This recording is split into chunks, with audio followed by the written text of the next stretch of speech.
Let's go get him, Chuck. Hey. I think great point guards like Ty, Drew and TJ.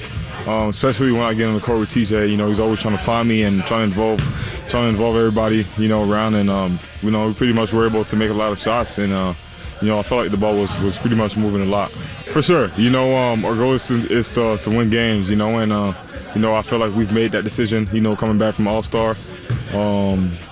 Pretty much everybody is locked in. Everybody got a little time off, and everybody came back locked in and ready to compete. Oh, what's going on, everybody? Welcome in here. I'm Brian No. He's Dane Fife. Again, we will circle back to Jimmy saying, don't you talk bad about Jay-Z. Don't you do it, Dane Fife. I didn't say a word, Jimmy. Sorry, man. Don't do it. He's going to get angry. He's going to throw Nutri-Grain bars at you. Just don't do it. Don't make it happen. We're going to get to hoops in a little while here. Hoosiers in action tonight. No, you're chomping at the bit for that. Taking on Fran McCaffrey. What would you have done if Fran McCaffrey stared you down like that and you were an official? I would have did exactly what Kelly Pfeiffer did. Step forward. Look at you knowing the names of these officials. Those are my favorite people in the business. Fife looks like he's been doing some skull crushers over there. He's got the deltoids. He's got the shoulders going up. That's my pose. It's just I've got some extra clothing on. Spanx, adult Spanx, they work. Yeah. You have any? I don't have adult Spanx. Jimmy? No, I don't. I'm sorry. Liar. You're lying. I think I would have thrown the ball at Fran McCaffrey's head if he just stared me down like that. I would have been out of a job. Obviously, the official handled it the right way, but I probably would have fired the ball right at his nose. It really looked like it was right out of a Globetrotters game. It did. Yeah. Like, okay, what's going to happen next? Is he going to break out in a dance? Is Fran going to do? We need the fake, bucket of water that's really confetti. Yeah. Washington General, the Charleston. Yeah. Have that. Okay, so I've got my mind on the combine over here, Dane Fife. Right down the road over there, Lucas Oil. I'm all combine over here. I've got some news for you regarding the combine and quarterbacks. This is always big news. Bring the heat. Okay. Ohio State quarterback C.J. Stroud will throw at the combine on Saturday. Okay, Jimmy, was that you? That's right.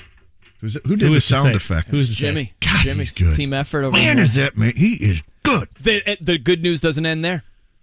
All right, so CJ's throwing. He's throwing. Kentucky quarterback Will Levis will throw at the combine. Florida quarterback Anthony Richardson will throw at the combine. Now here is, I saved the best for last here. Alabama quarterback Bryce Young will not throw at the combine. God, he's good. I got to get some of those sound effects on my own comments, Jimmy. Yeah, we could work that into the show today if you want, Jay Cook. Go ahead, say something. Man. Man, I look good today. I feel great today. Hey, why now is it as simple as our guy from Alabama? What's his name again? Bryce Young. Yeah, I get him and C.J. Stroud mix. Bryce Young, is it as simple as he's going to throw at his own Alabama combine, or is there more to it? He's going to throw at his Bama Pro Day on March 23rd. So a little bit after the combine, he's going to have his controlled environment and throw to his guys. Or because he's a run-first QB? No, I wouldn't say he's run first. I would say pass first. He mixes in the run, but he's a proficient passer. He's just, he's the size of Jay Cook's legs over there. The reason he's not throwing is because Brian put a "you must be this tall" sign at the combine, and so now you can't do it. It is. It's kind of like an amusement park. You got to be this tall to get on this ride. Yeah, you got to be this tall to throw at the combine. That's actually what it is over there. Jimmy is totally right. But no, it's one of these deals, Dane, where, look, it goes way back. I remember Tim Tebow threw at his pro day. Yeah. Where you're throwing to your own receivers. Tebow run first. to definitely run first. See what I'm getting at there, Jimmy? He is the Bryce Young defender over here. Don't come after his beloved Bryce Young. That's a little strong. I'm just saying I don't know how much the height. I feel like it's being overblown. He is upset. He's still upset about your height comment. He's undersized. It's not just Brian. A lot of people that are leaning on that. It's just like, I mean, I'm sure that matters, but if I he's don't got get the it. goods, it's not the only thing that's going to be my hang-up. I'm with you, Jimmy. It could be a difference maker, and that was Brian's point yesterday. If you think Stroud and Young are equal, if you're scouting and that's what you think, then yeah, that should matter. That should factor into it if that's your coin flip decision. Yeah. What's Tom Brady, 6'2"? He's taller than that. Little taller. I'm going to say 6'2". He's taller. Guaranteed. Give me the over. Can I get odds on that, Jimmy? But when your offensive lineman's 6'9", is that on DraftKings, Jimmy? Tom Brady's got to be. I would have taken the over, and he's 6'4". Yeah. in your program, he's 6'2". He's not taller than me, and I'm 6'3¼ with shoes. Ultimately, what does it matter when your offensive lineman, your right and left tackles are 6'6" to 6'9", and your guard, he's 6 feet wide and 6 feet 5 inches tall? Do we really care? I mean, Doug Flutie did it. For me, it's much more frame than just height. There you go. See, Jimmy, you got all matters. upset for no reason. The height matters, but you bring up a good point. Drew Brees, Russell Wilson. Russ is a good comp because Russ, he's shorter, but man, he's thick. He's got some weight on him. He can take punishment. That's the problem with Bryce Young. You got me tongue-tied over here. With Bryce Young, his frame, he's just a smaller guy. He's not a guy, it's like Tua Tagovailoa. Those guys are not just going to get in the weight room and put on mass like Russell Wilson. I don't see that ever happening. I hope I'm wrong. I'd love for those guys to be durable and take punishment in the NFL. I just don't see it routinely happening. I think Bryce Young is going to have a lot of the same shortcomings or bad luck with injuries that Tua has. Yeah, well, big part of it, and we know, is offensive line. That's why I continue to say, Colts, you listening? Draft some offensive linemen and go out and get a vet. Carson Wentz available. Oh, yeah. Let's Run go. that back. Jimmy. Absolutely not. Why? He's got it. He still has a house here. This is home base for him. It's home. So do I. Doesn't mean I'm going to play quarterback tomorrow. Well, you could. I saw you throw here. Oh, man. I was throwing spirals. Look with at the that. camera. It wasn't a spiral, but you completed it. Well, that's more than he could say. Wow. We're talking Super Bowl QB. By the way, a brief left turn here. If you did that Dr. Pepper challenge during the conference championship games, would you go pathetic chest pass with the football like it's basketball, or would you throw it, overhand like an actual pass? I think it's probably faster to do pathetic chest pass. Yeah, pathetic chest pass wins. I mean, do you want to win or do you want to look cool for 5 minutes?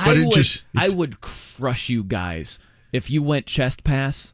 I would go overhand and just You think so? Oh, yeah. I wish they would. They need to set that up at the combine. Forget you can do your own 40 and you can do your own 3-cone drill. We need the Dr. Pepper big can where you can either go chest pass or overhand. I'll tell you what we're going to do, Jimmy, when this show's over. Jimmy, you got time? No. Well, nobody asked you anyway. Brian and I are going to do the Dr. Pepper challenge in the hallway. You got a big inflatable can of Dr. Pepper over there on you, we keep Jimmy? it in prop department. Yeah, it's there. You got a pool table over there. That's Jimmy really can nice. hold up his own ring for us. That's why I told you I didn't have time. That's right there. I'll try to add more work to my table. There's a lot of talk here. Brian Noe and Dane Fife here with you on the Fan. There's a lot of talk, Dane, about the Bears. They've got Justin Fields right now. You've got Bryce Young, who's projected right now to be the first overall pick. We'll see if that turns out to be the case or not. And so it's not just a Bears thing. It could be a Colts thing. If you're a Colts fan, ask yourself, would you prefer to have Justin Fields, the Bears quarterback, or would you rather have Bryce Young, the up-and-coming stud Alabama quarterback who has a smallish frame and is short? Maybe you want that guy. Here's the way I look at it. Forget about frame and height for a second, all that stuff. I think that if you flip the scenario, it's kind of an interesting exercise here. Okay? Ask yourself this. How would you feel about Bryce Young if he was with the Bears the last 2 years? What do you think you would be saying about Bryce Young right now? What if Justin Fields was just coming out of college and he was a prospect? I think a lot of people who are saying, I'd rather have Bryce Young right now. Give me Bryce Young. I think they'd be saying the exact opposite and saying, give me Justin Fields right now. How do you think Bryce Young would have fared with that ragtag Bears offensive cast that Justin Fields has dealt with the last couple of years? I don't think very well. Let alone the ragtag defense of the monsters of the Midway. That's right. The minions of the Midway. The minion. Very It's pretty well good, done. huh, Jimmy? It's good on the fly. Stuff. He didn't. Can I get the noise? Minions of the Midway. Jimmy? No. Look, I would agree with you on Once that wasn't one. enough. You needed 2 time. Here you go. There you go.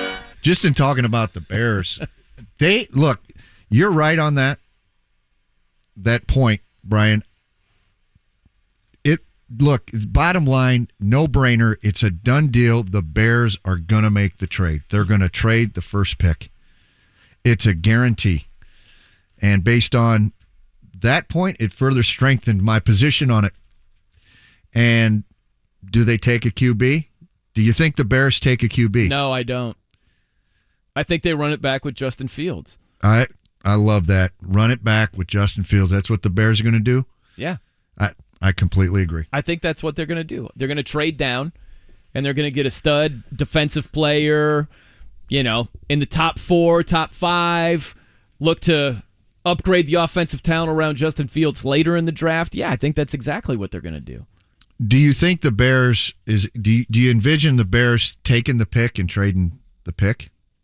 The first overall? I do. Yeah. Because if you're not going to go QB, and I don't anticipate No, do you they see will. them taking a QB and using it as trades? No, I see them trading down. Yeah, that's what I think. Yeah. Because if you can still get one of those top defensive players Yes. at whatever, number 4, I don't think they trade way back. Because you got to get one of those top prospects here. Jalen Carter, Will Anderson Jr. But, yeah, I think they trade down because, if you look at Justin Fields, it hasn't been perfect the first 2 years, but look at what he's had to deal with. Mm-hmm. And you know that he's special with his legs. And if you surround him with a lot better talent, he could be special with his arm also. I don't think you move off of that. It's I don't know that the run first QB has won the Super Bowl, the big one yet. Well, no, not run first. I mean, you got to be pass first. You can work in the running ability, but I mean, it's a pass first league. That's just the way the rules are set up, And it's not just the rules; it's a durability thing. You can't. Listen, you can't be a 17 guy where just consistently year in and year out you're starting 17 games if you're running the ball and taking a lot of punishment. It's just not going to happen. I think Brian's he's a run first fan. Is Notre Dame a run first QB spot post Joe Montana? Not now that they have Sam Hartman, huh? From Wake Forest, 110 touchdown passes. Oh, wake up the echoes this season here, Dane Fife. The ACC, the vaunted ACC. Hey, they got Ohio State on the schedule this year. We lit Duke up. Who plays vaunted defense anymore, conference to conference? How about the Pac-12? How about the Big 12? ACC? 3 of the 5 Power 5 suck defensively. He's going in. He's going in on the Power 5. Just telling you over here. We got other news here, Dane Fife. Gus Bradley, he's back. This is not, from left field. It was expected that the Colts would retain their defensive coordinator, Gus Bradley. He goes back to the Chargers days with Shane Steichen. They were both assistants over there. So he's back, and I like it, right? It was this long, drawn-out process to find the head coach, and that was a legitimate point. What does this do in terms of your assistant coaches? Mm-hmm. The timeline has changed when you take this much time to get your head coach. There's familiarity with Gus Bradley. I think the defense can be a lot better if the offense is better. It goes hand in hand. And the defense is pretty good. It's not bad. I don't got great stats to back that up, but I like their defense when I look at the Colts, if I had to pick, for sure. Yeah. I mean, they played pretty well, all things considered, defensively last year. And some of the stats back that up. Of course, they've had some blunders along the way, like being up 33-0 on the Vikings and somehow losing that game. You didn't like that? That's on the defense right there. No, that's Kirk Cousins. That is Kirk Cousins. And the fierce spirit of Kirk Cousins over there. That's true as well. But, I mean, look, man, if the offense helps you out more, I mean, you're going to be better statistically. The offense hurt the defense. Yeah. Look at Tampa. Tampa is a good example of this. If you look at Tom Brady and company in 21, I mean, they played a lot better than this past season, and Tampa's defense 2 seasons ago was a lot better than last season. There's a ripple effect. A correlation. There. Yeah, absolutely a correlation. I'd agree with that. Yeah. If you can keep the ball offensively, let your defense rest, amazing how much that helps your defense. And no Shaquille Leonard last season for the most part. You get him back. So, yeah, I have no problem with Gus Bradley being back. I like the sound of it. Yeah. I'm going to stick with that. When you can have cohesion like that, Coach Steichen being familiar, that's trust, that's understanding, that's cohesion. I think it's a big part of when a staff gets along, the staff has cohesion and trust. When you hire your own guys, that's a big part of it. You know, you can look around the country.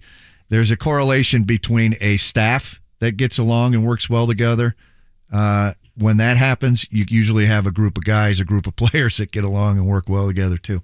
So are you saying if you got along with Jimmy better, that yes, you would perform better? I think I would be a lot better if Jimmy would catch my passes, if he got my jokes and gave me better sound effects, I would be happier. By the way, what do you have going on after the show, Jimmy? Well, let's try this whole again. Thing about post-production that happens, here. So trying to make sure you guys sound good, everything's up. Like that. Jimmy. Doesn't just happen on its own. And then shout out to my alma mater, the Ron Cali Royals have a sectional first-round game tonight. So it's a bad day for me. Tomorrow, hey, why not? Let's go.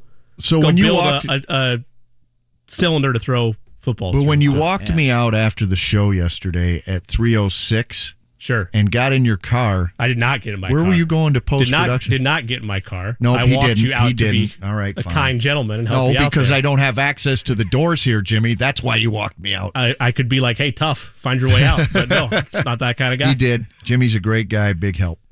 He is a very nice guy. Yeah. Yes, absolutely he is. You guys are all right, too. Well, thanks, Jimmy. Appreciate that. Brian Noe and Dane Fife with you here, 93.5 and 107.5 The Fan. I got more news for you. You ready? You touched on this. Carson Wentz out after one season with the Washington Commanders. Colts. He gone. Did you like Hawk Harrelson, his call back in the day for the Chicago White Sox? It was Someone good. struck out. He gone. He gone. So Carson Wentz is out of there. Started 7 games last season. 7 starts, 1 and done in Washington. He's the definition of a journeyman quarterback now. And the thing is, man, I don't know if Indianapolis is going to hate me for this. I don't know if this is more of a national thing. I doubt it. I would expect locally people would say pretty much the same thing. Carson Wentz wasn't as bad as people made him out to be in Indianapolis. God bless you.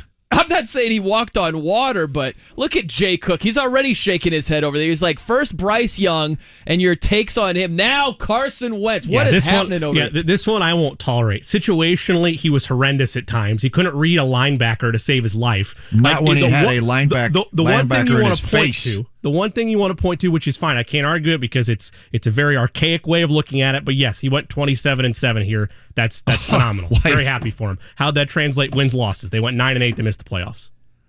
Not all on C. Wentz. That's all I'm saying. And they got rid of him. Again, he's been these baggage goods for the last 3 teams he's played for. And subsequently, that team looked at him as a prospect and said, $23 million in cap savings is more valuable than you. You know, do not bring him back here. Absolutely not. I'm done talking to you, Jimmy. I'm talking to you now, Dane. I'd like to have some space here to talk about my Carson Wentz feeling. Let's carve out some space right now. I'd like to say, Jimmy, can't read a linebacker. Well, Yeah, you can when he's right in your face when you're trying to throw the ball. You can read a linebacker if you've thrown 27 touchdown passes. That's my thing. He wasn't perfect in Indianapolis, but you know as well as I do, when they kicked Carson Wentz to the curb because they lost to Jacksonville in Week 18 that season, right? The defense sucked. They couldn't run the ball, but somehow it was just all about Carson Wentz. Whatever, fine. They kicked him to the curb, and everybody was like, oh, Matt Ryan is here. The Savior has arrived. It's going to be way better than with Carson Wentz, and it was twice as worse. That's the propaganda that Jimmy spewed last year, I think. What do you think, Jimmy? Anybody can admit when they were wrong. I was right about Carson Wentz. I was wrong about Matt Ryan. I didn't think he was going to be a savior, but I thought he was going to be significantly better. The same issues that plagued Wentz, and I'm willing to concur on this. The offensive line was about the same in terms of effort and talent level between Wentz and Ryan. He's just a walking contradiction. No, I'm admitting I was wrong. I thought Matt Ryan was going to be successful here. Did I think they were going to win the division? I thought it was going to be a fight to the finish. Maybe they could steal it from Tennessee. Through Jacksonville as a dark horse because maybe Trevor Lawrence takes that leap with Doug Peterson like he did. But the common denominator is what? The offensive line. The and the fact that they continue to go retread after retread, why they're not doing that this year. It worked one of 3 times. Rivers got you to the playoffs, you lost to the Bills. Outside of that, Wentz gave you a little fool's gold. Ryan got a ton of overhype. Neither one delivered. That's why I want them to draft somebody this year. I'm tired of the retread route. I respect that. That's what's interesting to me. From a Chiefs fan. Is that there was such buy-in with Matt Ryan, and a lot of it was because of the dislike for Carson Wentz. And again, listen, I'm not saying Carson Wentz was great the season he was here in Indy. I'm just saying he was better than almost everybody gave him credit for. That's all. There's a big difference there. Hey, look, you got to have a fall guy. It was his turn. The funny thing, too, is... And in Washington, apparently, too. Well, the funny thing with Washington releasing him is you get all these reports. Hey, the team saves just over $26 million against the cap by making this move. It's like, it's not just what they're saving, it's what they spent. It turned out to be a one-year rental, and you gave up basically a pair of third-round picks. They swapped second-rounders, yada, yada, but they gave up 2 third-round picks for what turned out to be a one-year rental of Carson Wentz. 7 games. Started 7 games, and that's it. And now you're looking at, briefly look at Washington's future. You've got Sam Howell right now as QB1, who was a 5th-round rookie out of North Carolina last season, who's attempted, get this, Dane, 19 passes in his NFL career. They're rolling the dice with him. Yeah. They are. They are putting their eggs in the Howell basket. They are. And you got Eric Bieniemy over there now. You've got Ron Rivera. This is Ron Rivera's last chance this season to keep his gig going forward. And all that's resting on the shoulder of Sam Howell as we speak. Whew, baby. You know what? I'll tell you, there's something I dislike here, Dane. Something I dislike. When our guy Jimmy, in spite of some of his, wacky thoughts about quarterbacks, but when he gives out great gambling advice, and I don't make money off of it. He gave out great advice yesterday, just like, hey, if you're so inclined, take Baylor. And I sat there and said, I don't know. Maybe the sharp play is the home dog, Oklahoma State. You don't see it coming. I just stayed away. I didn't gamble on either side. And Jay Cook was right. He was completely right. The Baylor Bears built up a big lead, almost gave it away at the end, a la Michigan State, but held on, and I didn't make any money off of that. Great gambling advice. I like that. So that's why he's inside. I called him this morning. I could feel his smile when he answered the phone. That's what it was. It's the Baylor That's Bears. just because you were calling. I always appreciate when I get a Dane Fife call. Okay. Yes, I'm so humble. Jimmy, your talent continues to amaze me. Brian, I'm sorry you didn't take advantage of it. Hope you learned your lesson. But Jimmy, what exactly is your record? Now you're +8. Yeah. Right? Yeah. I'll be honest, I've still kept track of it, but I've between everybody in the revolving door of hosts, I haven't published it as often, but yeah, about 7 or 8. We had a good run over the last 2 years or so. My goal is just to go positive. It's not been like probably. Again, I don't have the chart in front of me. Probably $300 over, I'd say. Hey, you're plus. Yeah. You're plus money. Yeah, all that matters. After 2 years of picks, how many picks do you think? Oh, man. 1,200. Wow. Probably. There were some days where you have like 5, 6, 7 different bets or props, particularly when we get in the tournament. Like once the tournament rolls around, oh, man. Love throwing out prop bets for March Madness. That's pretty good. Yeah. If you made 1,200 picks and you're plus, that's not bad. I've been banned my whole life from gambling on any NCAA-sponsored sport. And this is the first year, and I haven't done it yet. For life? Yeah. I mean, he means ineligible because he was a coach. Yeah. And so I still haven't done it. I should probably take advantage of this. I can't wait to hear tonight what we have. How do you think you would fare, Jimmy, if they just said, no gambling for you? Can't do it. Yeah. Be all right. You'd be okay. Yeah.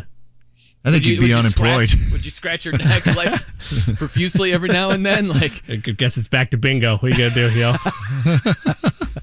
Is there any like cheap O'Doul substitute for it's got to be bingo or Parish Texas Hold'em. I don't know. I mean, I don't know. People, if you're listening, gosh, what I wouldn't give to see Jimmy play bingo.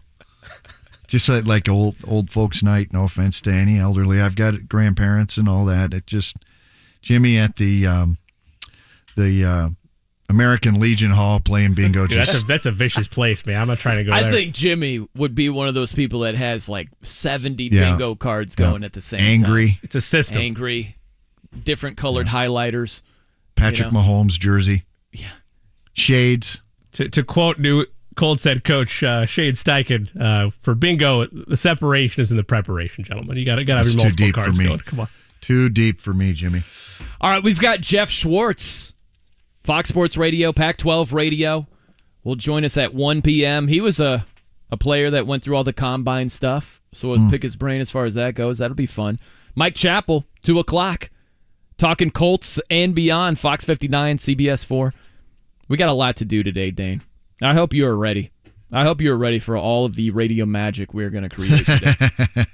Coming up next, what Trace Jackson Davis. TJD. He's got something in common with 2 NBA MVPs. I'll tell you about that coming up next. I'm Brian Noe. He's Dane Fife. It's 93.5 and 107.5 The Fan. Your neighbor Mark loves spring in Indy, but he hates to paint. So he called Rhino Shield. It's a 2-story home built in 1992. Around 2001, looking at needing to paint, I heard a radio ad, with Rhino Shield, you won't have to paint again for another 25 years. That's because Rhino Shield's not paint, it's better. They're very professional. We had everything done. Everything that would typically be painted on a house was done, and it was very fast. All right, Indy, get the 25-year guaranteed protection of Rhino Shield right now for 15% off the regular price. It was done in 2001 and still going strong. From what I've seen on our home, they can easily offer a 25-year guarantee and not worry about it. Here's owner Shane Smith. This offer is limited, so call me at 888-RHINO-41. That's 888-RHINO-41. Don't paint. Don't vinyl. Go Rhino. No paint. Don't vinyl. Go Rhino Shield. Never paint your house again. Rhino Shield. Bowling, bowling, bowling, keep them balls a-rolling. Bowling, bowling, bowling. Royal Pin. Looking for family fun or a night out with friends? Royal Pin Entertainment has you covered. Skip the line and make a reservation online at royalpin.com. Looking to host an event or have a small group? Royal Pin is here to help. Contact their sales team to get a deal on parties of 20 or more. Just email events@royalpin.com. With 3 convenient locations around Indianapolis, Royal Pin offers bowling, laser tag, mini golf, and arcades. Awesome family fun. Call your local center at 317-465-8484 or go to royalpin.com to get the ball rolling with Royal Pin. Set 'em up, knock 'em down, send them flying, spinning round. Call 317-465-8484 or go to royalpin.com today. Royal Pin, bowling, bowling. Royal Pin. Nobody's more proud of what Diamonds Direct offers than our own staff. Our standards are the highest I've ever seen in the business, and I've been in this industry my entire life. Not only do we have the most competitive pricing in the industry, but the whole package that you get with it is incomparable. One thing that always surprises clients is how much further their budget will go with Diamonds Direct. But way beyond value, what we're most proud of is our total commitment to each and every customer. We go above and beyond for our customers so that they feel valued and they know that they're valued. We are really focusing on not making a sale that day. We want to make a friend forever. It doesn't matter what size diamond that you're looking for. We're going to take care of you, and we're going to make you feel fabulous. The philosophy to take care of the customer is just amazing. When clients come in, I think what they can feel is our passion. The electricity that you get in here, everybody's happy. It's such a friendly environment. Diamonds Direct. And you can feel that energy and that happiness every time you step into our showroom. Come see and feel the difference. Your love, our passion. Get directions and store hours at diamondsdirect.com.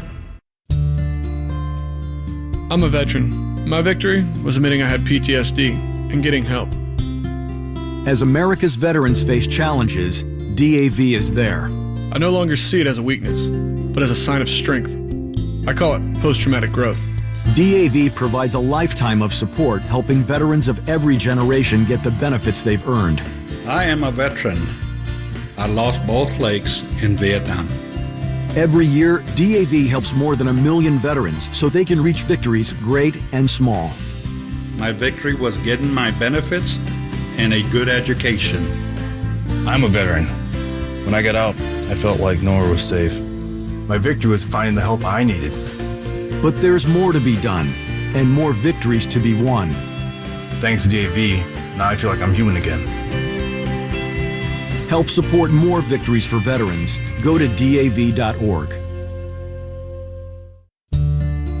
I'm a veteran. We hit a mine in Vietnam.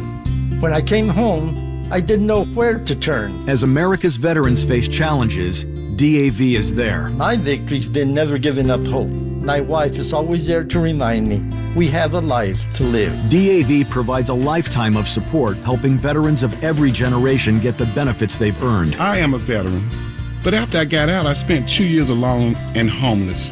Every year, DAV helps more than 1 million veterans so they can reach victories great and small. My victory was finding the support to get back on my feet. Now I'm getting things right with my family. I finally admitted, with my PTSD, I wasn't doing well. But there's more to be done and more victories to be won. Now I wish I'd found DAV sooner. I am a veteran. My victory is just enjoying each day.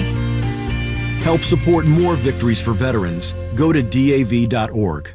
Hey, Wings Etc. fans, guess what? It's Wings Schooner Madness time. You heard him right, Wings Etc. fans. From now through March 8th, our award-winning jumbo and boneless wings are just 79 cents. And domestic schooners are just $5.50. Dine-in only. 79-cent wings and $5.50 domestic schooners now through March 8th, only at Wings Etc.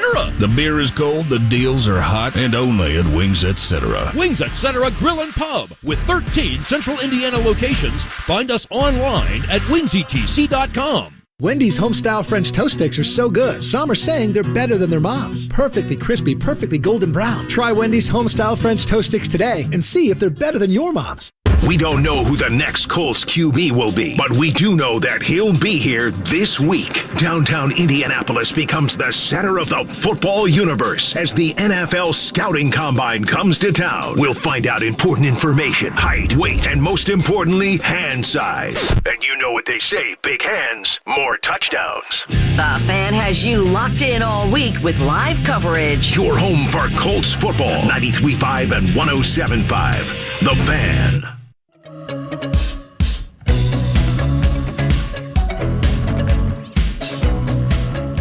93.5 and 107.5. The Fan. What the hell is this, Jimmy? What are we doing over it? Don't go to war with me, fellas. Don't go to war with me. I don't even have his mic on.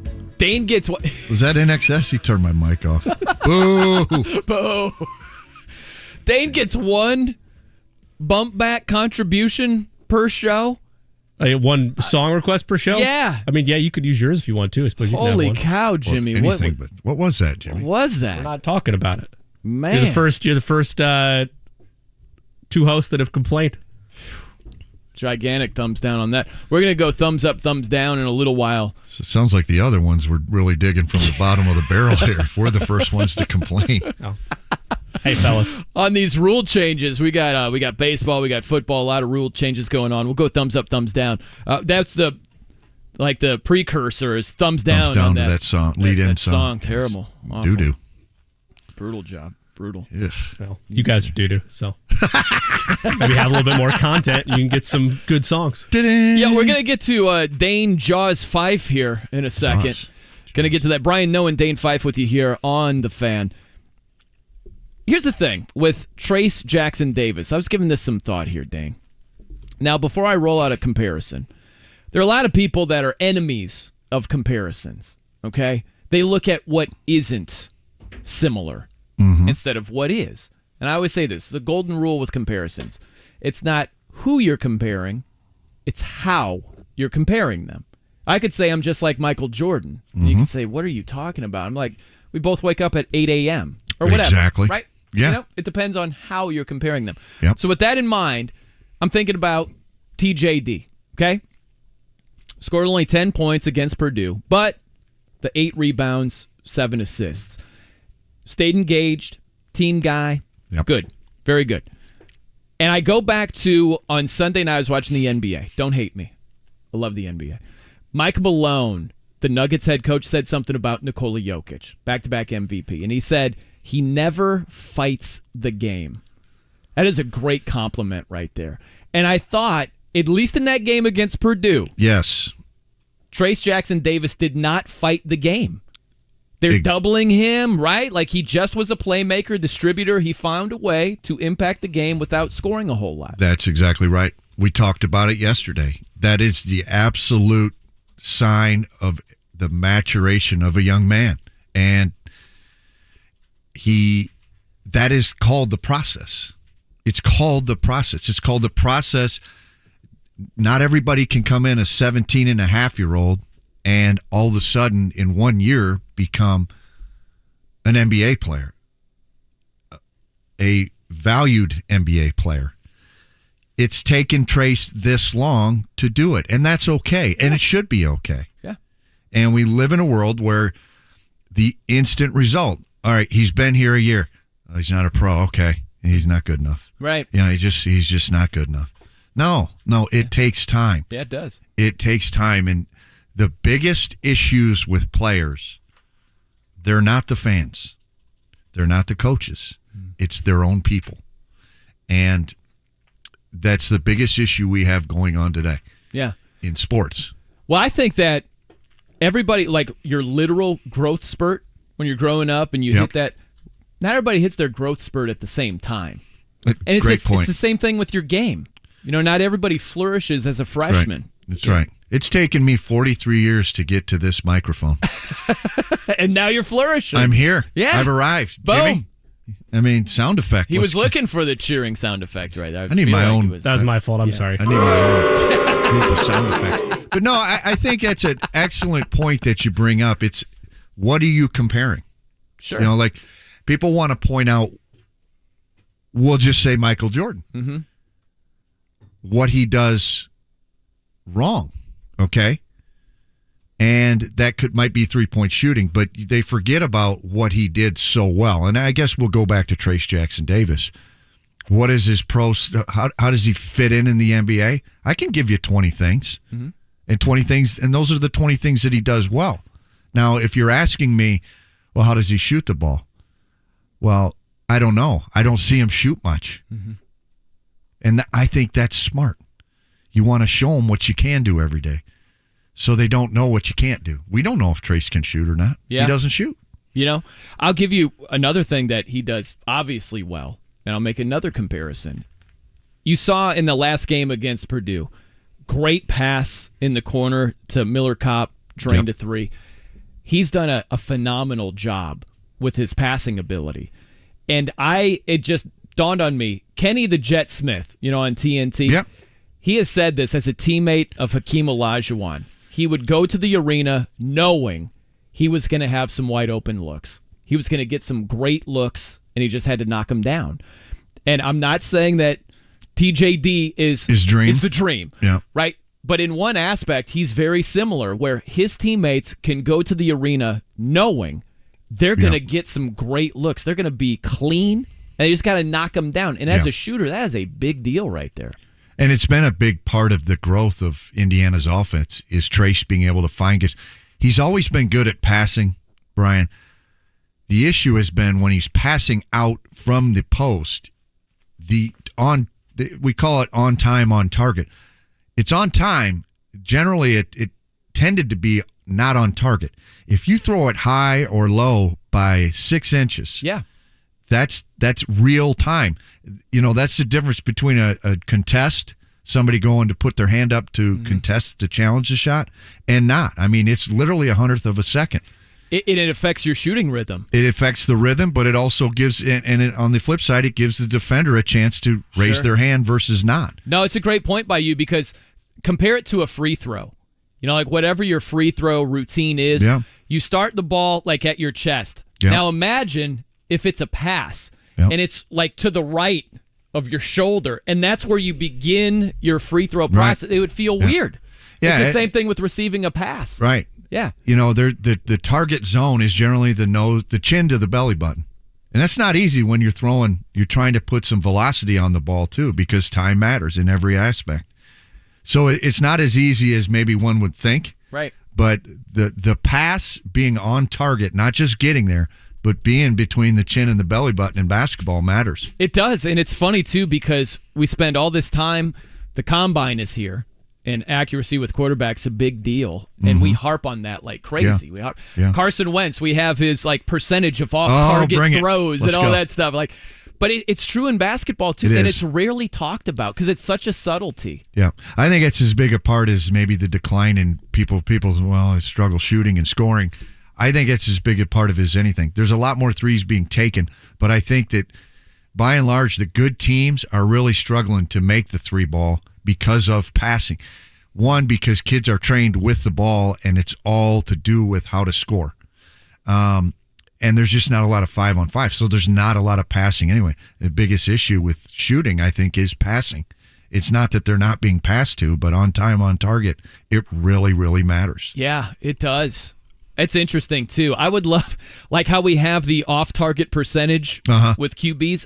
I would love that with basketball. Yeah, that's a good point. It's a good point. And that would be incredibly difficult to judge. But just give me a ballpark stat of who are some of the most accurate passers in college basketball, the NBA. I would love to see that list of who's routinely just putting the ball on the money. That's right.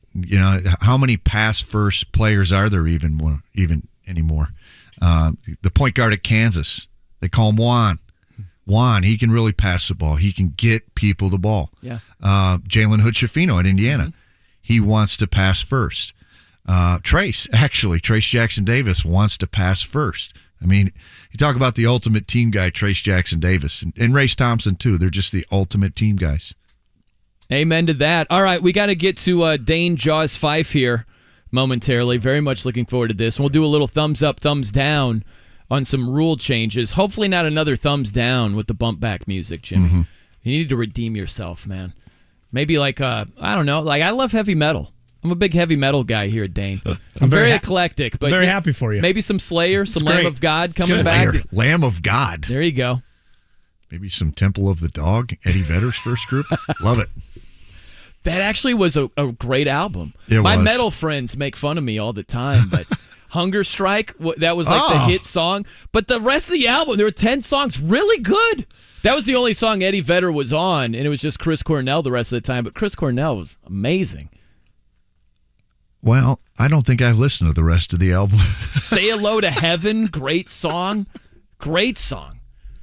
To start it off, the second song was 11 minutes long. We're leading in the bump back music, Jim. Let's start with Hunger Strike. It's funny that you guys think after dragging me through the mud that I'm going to take your musical request into consideration. That is hilarious. Okay, well, you just stick with NXS and Sting and the Police, and we'll hang. What's next, Roxette? I mean, if you're lucky. It's Pat Benatar you mentioned after the show yesterday? Now you're talking. There we go. All right. We'll get to a great story you got to hear going back to Dane's college days. And it was a complete coincidence, something I said in the first segment that made him take a trip down memory lane. So we will do that right around the corner. I'm Brian Noe. He's Dane Fife. It's 93.5 and 107.5 The Fan.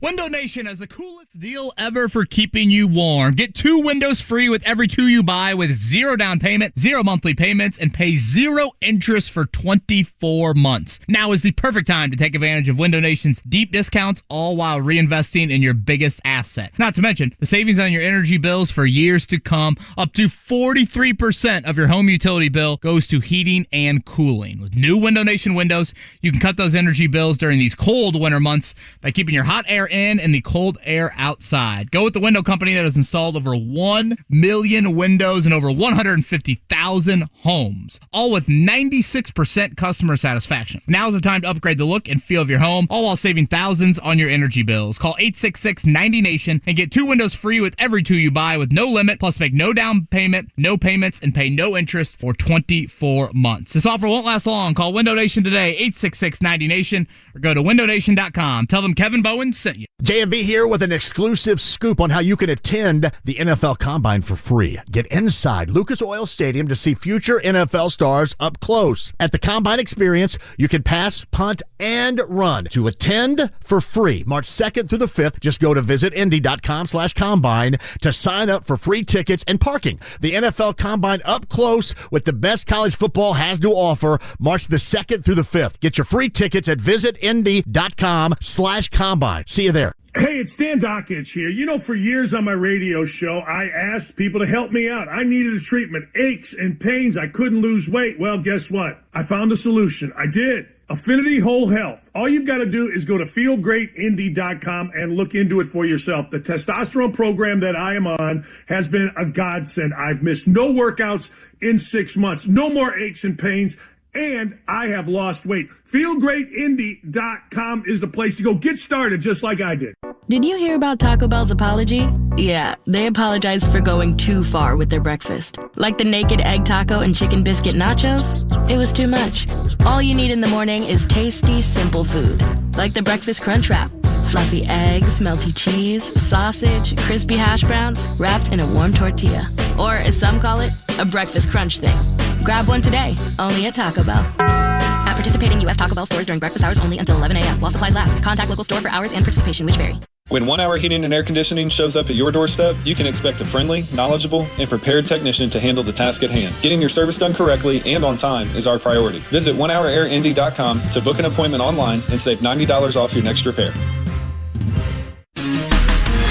It's just alcohol. Everybody drinks. You may have already heard this statement from your team. I'm Tammy Silverman with Indiana Youth Institute. Alcohol is a substance most commonly abused by teens. Survey data shows that 2 in 10 Indiana high school students reported drinking in the past month, and more than half of Hoosier teens say it would be easy to get alcohol. How do you talk with your teen about alcohol use, especially if they see peers or adults drinking? First, understand that your child may point out contradictions in our society's views on alcohol. It's okay to acknowledge those facts. Talk with your teen about the many risks of alcohol use. During your conversation, you can both validate their views and uphold your family values. You are the first line of defense against alcohol abuse, so don't be afraid to talk to your teen. What you say has a big influence on their decision to drink or not. This Kids Count Minute is a message from Indiana Youth Institute. For more parent tips, visit IYI.org. Kids count on you.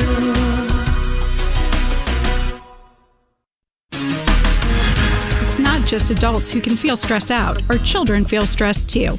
I'm Tammy Silverman of Indiana Youth Institute. Between school demands, maintaining friendships, and expectations from adults, it's no wonder that children sometimes feel stressed out. But unlike adults, experts say children may not be able to recognize stress or know how to cope. Luckily, you can help your child handle the challenges they're facing. Start by making yourself available to talk and be a good listener. Let your child express their views, and when you respond, focus on your child's feelings rather than your own. You can also ask your child what they need from you, whether it's advice or help solving a problem. But if stress is still overwhelming, experts recommend you reach out to a licensed mental health professional to make sure your child gets the support they need and deserve. This Kids Count Minute is a message from Indiana Youth Institute. For more parent tips, visit IYI.org. Kids Count on you. Indy's #1 for new country. I got some famous friends. Long neck, high strong, never broke my. Nobody plays more new country. Till you can. 97.1 Hank FM. The NTT IndyCar Series season begins in St. Petersburg. Sunday morning at 11:30 on 93.5 and 107.5 The Fan.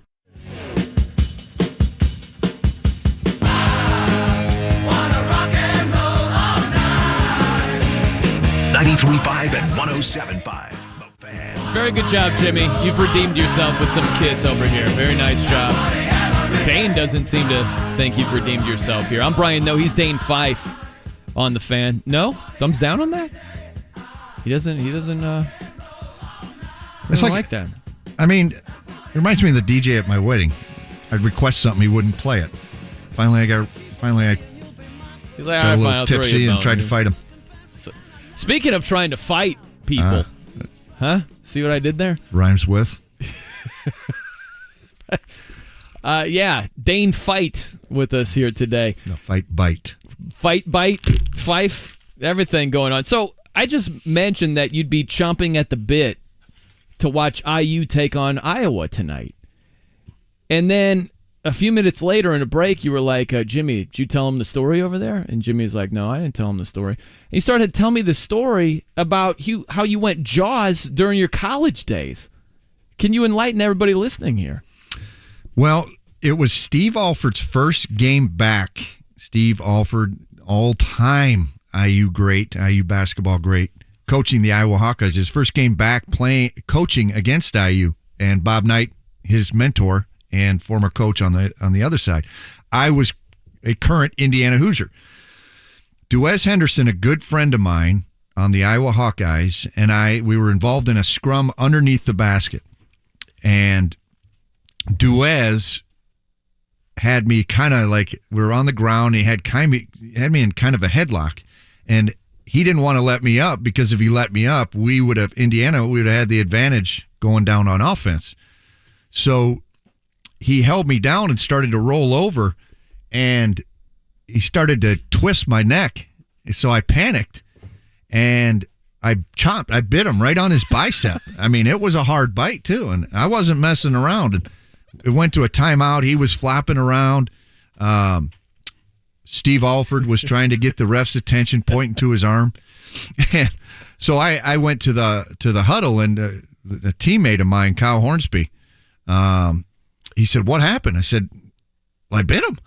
He goes, "Do the refs know?" I'm like, "Yeah, I think so." Well, I don't know. What should I do? He goes, "You bite yourself. Make it look like he bit you first." And he was joking. And I'm like, "That's a good idea." And so I did. I bit myself. And Coach Knight, after talking to the ref, came over to yell at me and, what are you doing? Yeah. And I, Coach, he bit me first. I'm glad Coach Knight didn't get the true visual of the bite mark on my. I've got a little snaggle tooth on the bottom row there that he would have recognized probably. So, Dane, those are your teeth marks. I recognize that snaggle tooth. But did you go? You just went straight. What, left, right, bicep, biting right, yourself? Bicep, yep. So same area you bit him. Yeah, exactly. Yeah. So we had a bicep biting contest, and the funniest part was SportsCenter. It was right after the Mike Tyson bit off half of Evander Holyfield's ear. Yeah. And so they had a top 10 all-time bites on SportsCenter. Yeah, sure. And I made it. I think I was 9. It was a really exciting moment for me. Is that true? It's a dang true. We need to look this up. If this is true, we got to verify over here. But that. Were you friends before the bite? Duez Henderson and I came out of the same class in 1998 in the state of Michigan. We played club basketball. We played AAU together. We were good friends, still good friends to this day. We'll probably text each other about the Indiana Iowa game. We text each other the other day about the IU women playing the Iowa women, and I might even throw a bet out since it's legal for me right now. Try to bet Duez publicly. By the way, so you're telling me it's kind of like, remember, this is going back in the day here, but Isaiah Thomas and Magic Johnson, how they were great friends, and they would, before a game, smooch. They would kiss each other on the cheek, and then they would try to freaking kill each other on the court. Tear each other's head off. So that's you and Duez, right? Probably, you mean bite each other's bicep like pregame? You were good friends. Yes. And then the ball is tipped, fisticuffs and bite marks ensue. Oh, it's war. Yeah, and Duez and I were cut from the same cloth, man. We weren't overtly talented. We had to do those kind of things to survive, to stay on the court. Yeah. I love that you bit yourself. I wish that was number 9. If they had something, you had to be sly about. Oh, yeah. Is anybody looking? Yeah, no doubt. Got to get a towel, drape it around you, go in, bite yourself. Yeah. Yeah, it's sweaty mess, yeah. Yeah. You had to be pretty sly. Yeah. Dude, that is a top shelf story. I love that. I appreciate that. Very good Thank job you. by you. Okay. We've got Geoff Schwartz talking NFL Combine, former NFL player. He'll join us right around the corner. I'm Brian Noe. He's Dane Fife. It's 93.5 and 107.5 The Fan. You had a solid retirement dream. Sell your home in a few years, bank the equity, downsize, and travel. But inflation and recession has you wondering if all your hard-earned equity will still be there. What if you could recession-proof your equity right now? You can with TrueHold. TrueHold will buy your home for its best current value before a recession can erode it. You get to bank all the cash now and live in your home for as long as you want. And TrueHold covers all property taxes, insurance, repairs, and maintenance. And since TrueHold pays your home's current value in cash now, it's yours to do whatever you'd like. Don't wait for inflation, recession, and interest rates to erode your home's value. Visit TrueHold.com and discover how much TrueHold will buy your home for today, based on its best current value, not what's coming. So call 1-855-300-9993 or visit TrueHold.com. The smarter, faster way to cash out on your home's value without having to move. That's TrueHold.com. Indianapolis, do you have old, ugly, or even damaged concrete? Not sure what to do about it, but you know you need to do something?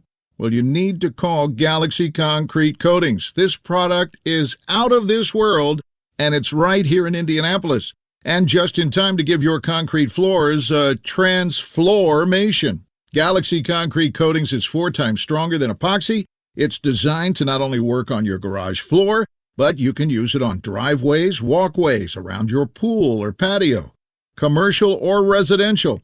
And it's UV resistant, which means it will not yellow.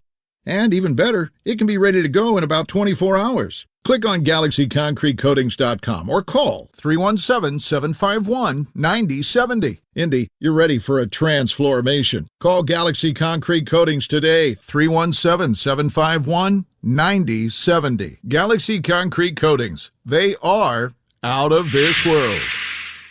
Pickup USA Fitness in Noblesville welcomes lifetime fitness members that like to hoop but can't with the elimination of basketball courts. Just $39.99 a month, and you're going to hoop it up. Pickup USA Fitness is reducing right now their $99 initiation fee to just $50 to welcome their new friends from Lifetime Fitness and elsewhere. Membership gets access to open gym, weights, fitness equipment, and officiated pickup games 6 until 10 p.m. Plus, you get involved in competitive leagues. Harriman Boulevard, Noblesville, or pickupusafitness.com today. In St. Pete, Clearwater, Florida, the fun extends beyond the beach. Because here, the arts are alive, the food is al fresco, and the nightlife is electric. So let's forget the cold and find our place in the sun. Let's explore captivating collections at the Salvador Dali Museum and bask in bay views from the St. Pete Pier. Let's fill up on fresh cod cuisine and catch up over cold craft beer on rooftop patios. Day or night, let's shine. Plan your escape at visitstpeteclearwater.com. Is your car still under warranty? No, not anymore. My mechanic just suggested an extended service plan from Ox Car Care. Ox Car Care? Yeah, Ox will cover repair bills if anything happens to the car. New brakes, transmission, AC, or engine problems. Plus, Ox Car Care offers free oil changes, tire rotation, and roadside assistance. Wait, you pay nothing on repairs? Ox gets it fixed? Free oil changes, free tire rotation, and free roadside assistance? Yeah, you don't pay. Ox pays. Ox even has a 30-day money-back guarantee and is A+ rated on the BBB. They handle their claims from start to finish, unlike those other warranty companies. The last thing I need is an unexpected car repair bill. I'm calling Ox Car Care now. Call Ox Car Care for your free quote. 800-737-4073. Ask about senior and military discounts. Ox covers commercial car owners too. Don't get stuck with a major car repair bill. Call Ox Car Care. 800-737-4073. 800-737-4073. Need new tires? Skip the long appointments and bad coffee. With Go Mobile Tires Indy, order tires online and have them installed at your home or office. GoMobileIndy.com. We come to you. 93.5 and 107.5. The Fan. WIBC HD2 W298BB. WIBC HD3 W228CX. Indianapolis. The Pacers are in Dallas to face the Mavericks. Tonight at 8 on 93.5 and 107.5 The Fan.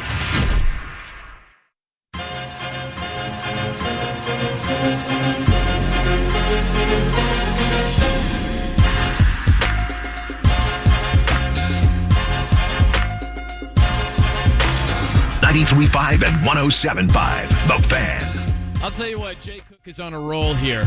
We had some sucky, I don't know what that was. In excess music, and now it was Enya. You go Kiss and NFL Films. You have greatly redeemed yourself, my friend. Thanks, guys. All I need is your praise. I did not praise you. I don't like it. Oh. All I need is Brian's praise then. Good. I appreciate that. Let's go to the phones here. Geoff Schwartz, our guy, Fox Sports Radio, Pac-12 Radio on Sirius, joins us here on The Fan. I'm Brian Noe. He's Dane Fife.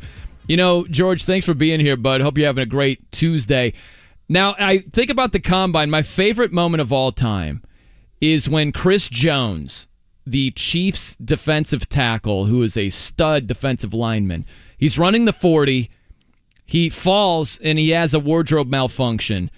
And we get a cameo of the garden snake out of nowhere. And so I'm wondering what you would set the odds at that we have another wardrobe malfunction in this year's Combine. What do you think, Geoff? Well, I think since it's been a primetime event, we've only seen one garden snake. So you have to be at plus, what, 10,000? I mean, what would you... by the way, it's one of those wagers where, like, you always take the yes. Like, you take the yes. Like, you just whatever... What's the Kevin Malone line? If anyone gives you 10,000 to 1 odds, you take them. I think every time you just put a couple pennies on the will there be junk show on national television to the Combine. The answer is yes. You know, like they're wearing tights. When I went to the Combine, you wore like long sleeve shirt, like you wore like loose fitting clothes. You wore tights and shorts. You wore like, you know, your shoes were a little clunky. I mean, now guys are wearing the sleekest of clothes. They're wearing only tights. And, you know, it can happen. I would put plus money on it. And it's what you would want to root for anyway, you know? Like, who wouldn't want to see something crazy happen? You don't want to root for everything's normal, you know? So you want to root for that as well. We've always had this joke for a buddy of mine for a couple of years now. We're like, on Measurements Day, so I don't know if you guys know this, so for on Measurements Day, you get up and, you know, get up on the stage, and there's scouts from every team. They're sitting in this auditorium in the hotel. And they go up and say, you know, Geoff Schwartz, and you stand up there and they measure your height, your weight, and your arm length and your hand length. Would they measure everything? Like, how would that would be just the most incredible television of all time. And imagine if they could correlate everything, measure everything with like success. Like a certain, you know how they say like height and weight, you know, Bryce Young, he's maybe too small. We don't know. It would make it more interesting for the Combine. By the way, where do you stand on that, Geoff? There's been a lot talked about the frame of Bryce Young, the height of Bryce Young. Does that scare you off a bit if you're thinking about using the number 1 overall pick on the guy? I think it has to a little bit, right? I mean, there's a reason why we have comps, right? There's a reason why all these things are done at the Combine. It's because height and weight and 40 and 10 times, and they're not always the be-all, end-all for all these things. But there's a reason why there are not many quarterbacks that have had success at his size drafted so early. You know, people say, well, Russell Wilson, well, he's a third-round draft pick. So if you draft, you know, Bryce Young in the third round, you're paying him third-round money, then you're living to, you're okay living with the risk of him getting injured. He's a third-round draft pick. But if you set up your franchise around Bryce Young, and, you know, he's 5'10" and a half, and he's going to work his darndest to be 200 pounds.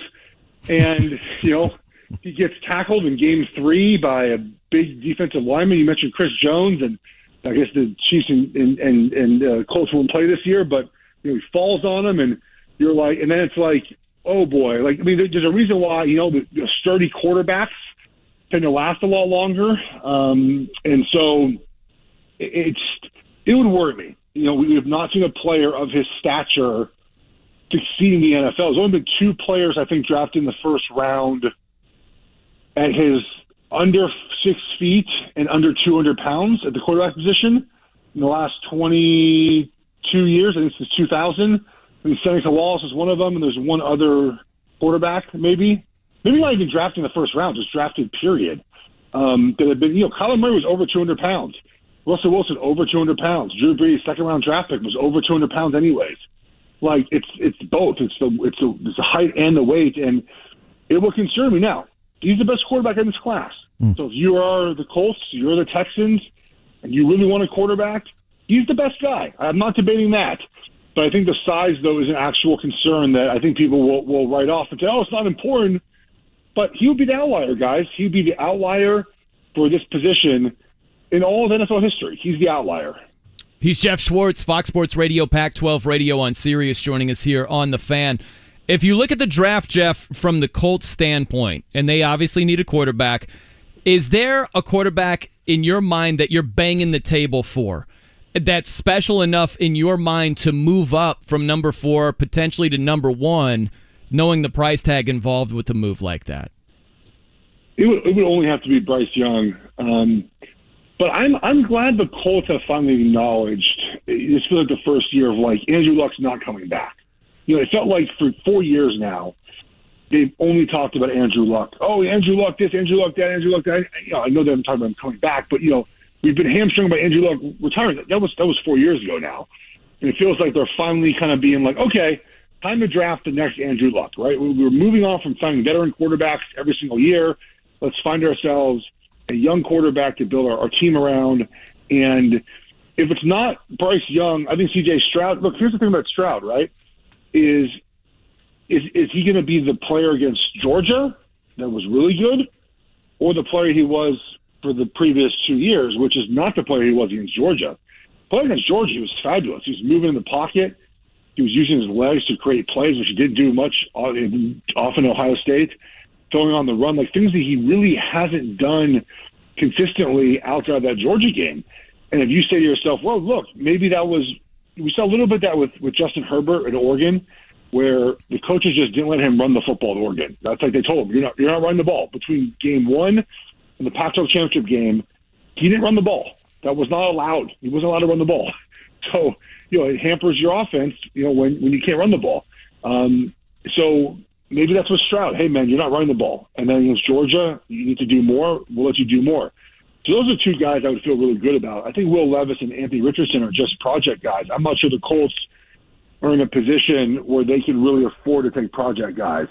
And I can make the case that I don't think they're looking ahead to next season, but those guys next year are really good. And you can make the case if you are the Colts that, you know what, if Irsay can buy it, hey, man, let's just get the best player at 4, and that might be a pass rusher, that might be a cornerback, that might be an offensive lineman, probably not in this draft, and we'll just stink one more year and get Caleb Williams or Drake May. I mean, it's a hard sell for one more bad season for your fan base, but those quarterbacks next year are really good.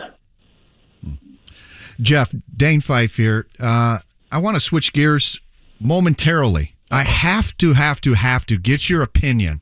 As a Pac-12 guy, I have to get your opinion on UCLA and USC moving over to America's conference, the Big Ten. They're going to the Pac-12 again? They're going back to the Pac-12? You said America. Look, okay, so it depends how you view the sport, right?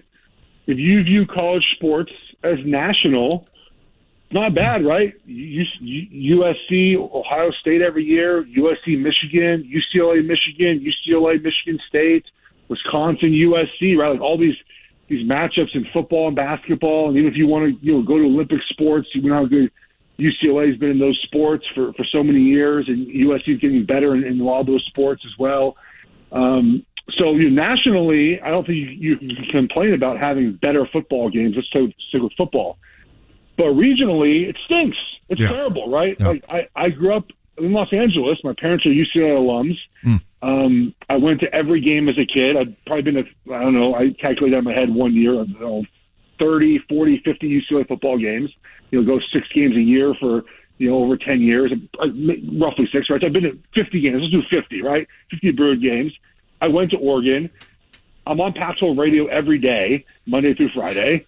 And they ruined the conference. Like, it's done. Like, it might stick together for 4 to 7 more years, but the second the Big Ten calls Oregon or Washington, I mean, their bags are packed. Like, their bags are at the door. They're ready to go as soon as the new commissioner says, "Hey, come to Big Ten country." They're leaving, and the Pac-12 conference is done. So it depends how you do the sport. Nationally, hard to say it's bad. Regionally, it's the death of a conference, and it stinks. Like, I don't like it. I hate talking about this every single day on the radio because I have to do it because every day it feels like there's more talk, and Pac-12 is in a bad spot. And what's so ironic about this too is that in 2010. Larry Scott, the Pac-12 commissioner, got ahead of this. Like, he tried. We were close at the conference to getting Texas, Oklahoma State, Texas Tech, Texas A&M, even, I believe. And the Longhorn Network, there was a holdup with either ESPN came in and gave the Longhorn Network, and Larry Scott didn't want to do that, whatever. But they were at the 2-yard line, right? They were right there going into the end zone. And he was ahead of all of this. Imagine if the Pac-12 had Texas, Oklahoma right now, right? No Oklahoma doubt. State and A&M. And just didn't happen, and now the conference is looking at extinction in the next 6 to 7 years. How much what's the going rate for a top shelf offensive guard in college for with NIL? I don't know. I think the numbers are really inflated. I think it's funny. The average, if you talk to experts, the average will tell you kids are getting is like $2,000 right a month. It's just not a lot. We've heard those numbers for quarterbacks, but even Jaden Rashada was $13 million a year from Florida, and supposedly he's getting zero from Arizona State. So ended up being $0 for a quarterback that was going to get $13 million from Florida. So I don't know. I mean, I would imagine if you're a 5-star offensive guard and you're going to a team in the top 10 of 24/7's recruiting rankings or on 3, whatever you want to use. You're probably getting maybe a 6-figure, NIL deal. Somewhere around there, 100,000, 150, 200. That's probably, tackle maybe a little bit more. But, I keep coming back to this idea that, at first there was going to be a big rush at the beginning of NIL because there was no regulation. There's still not much regulation. But, at some point, the boosters who have all this money, they're great businessmen, right, or businesswomen. They're in the business of making money, right, and they're not in the business of throwing away money. And for them to just throw money at these high school athletes and then to not have the wins on the back end, to me, is not a business that they want to be in.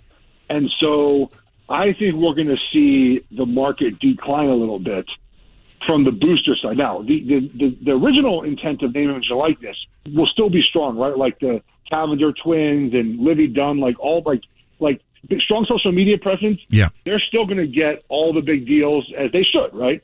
Yep. They're going to get the big deals. You have a strong social, all that stuff, right? Yep. But the actual pay for play part of this, I think, is not going to go exponentially up as people thought it was. I've always said this. I think it's going to go actually down. Yeah. When boosters realize we're paying all this money to finish third in our conference. Exactly. I mean, at Oregon, for example, if you're not winning a national championship in football, I mean, what do you put a number on? I mean, how many wins? That's exactly right. But I don't think but I think Oregon, I went to Oregon, I know people, they're not paying as much as you think. Right.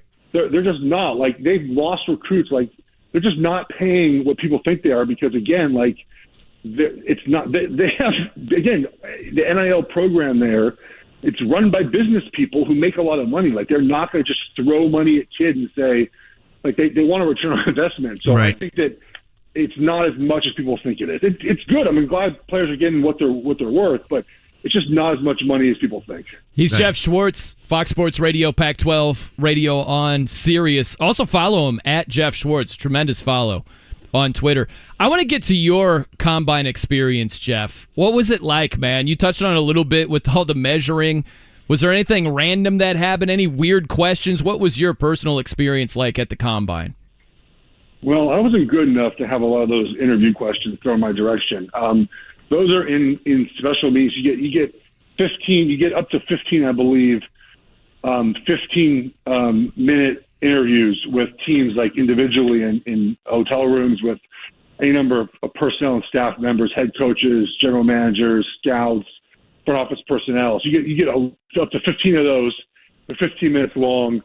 I got one. My brother, who was second round pick, got 12. So I was like, well. Like I didn't know at the time that one was bad. I mean, not bad, but like, not as good as your brothers. Not as good as my brother. So, and I think those questions, like the famous Des Bryant one, right? Like, is your mom a crack addict? I think that was a question, something like that, or a prostitute. Which, like, that to me is not what the spirit of that's supposed to be. Even though the point, and I think those questions are not being asked anymore. Even though the point of some of those sessions is to stress the athlete, right, and see their reaction. Because obviously on Sundays, you're going to be stressed mentally.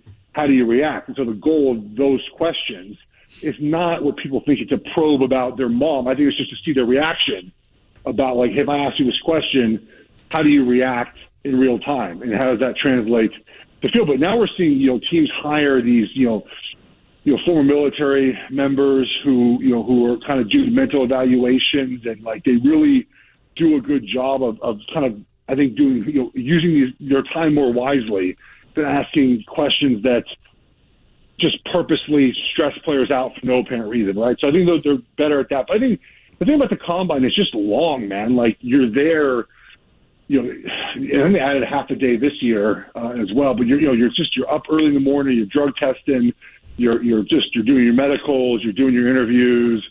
It's just a long, or 3 or 4 long days, and they really want to kind of just stress you a little bit to see how you perform eventually when you have the opportunity. But just one long job interview. But I just end with this: like, people look at the combine, it's on TV, and we're going to see all these guys run. Just remember, guys, if there's like 100 data points to draft a player, like 75 of those are the film, right? The combine's like 2 of them.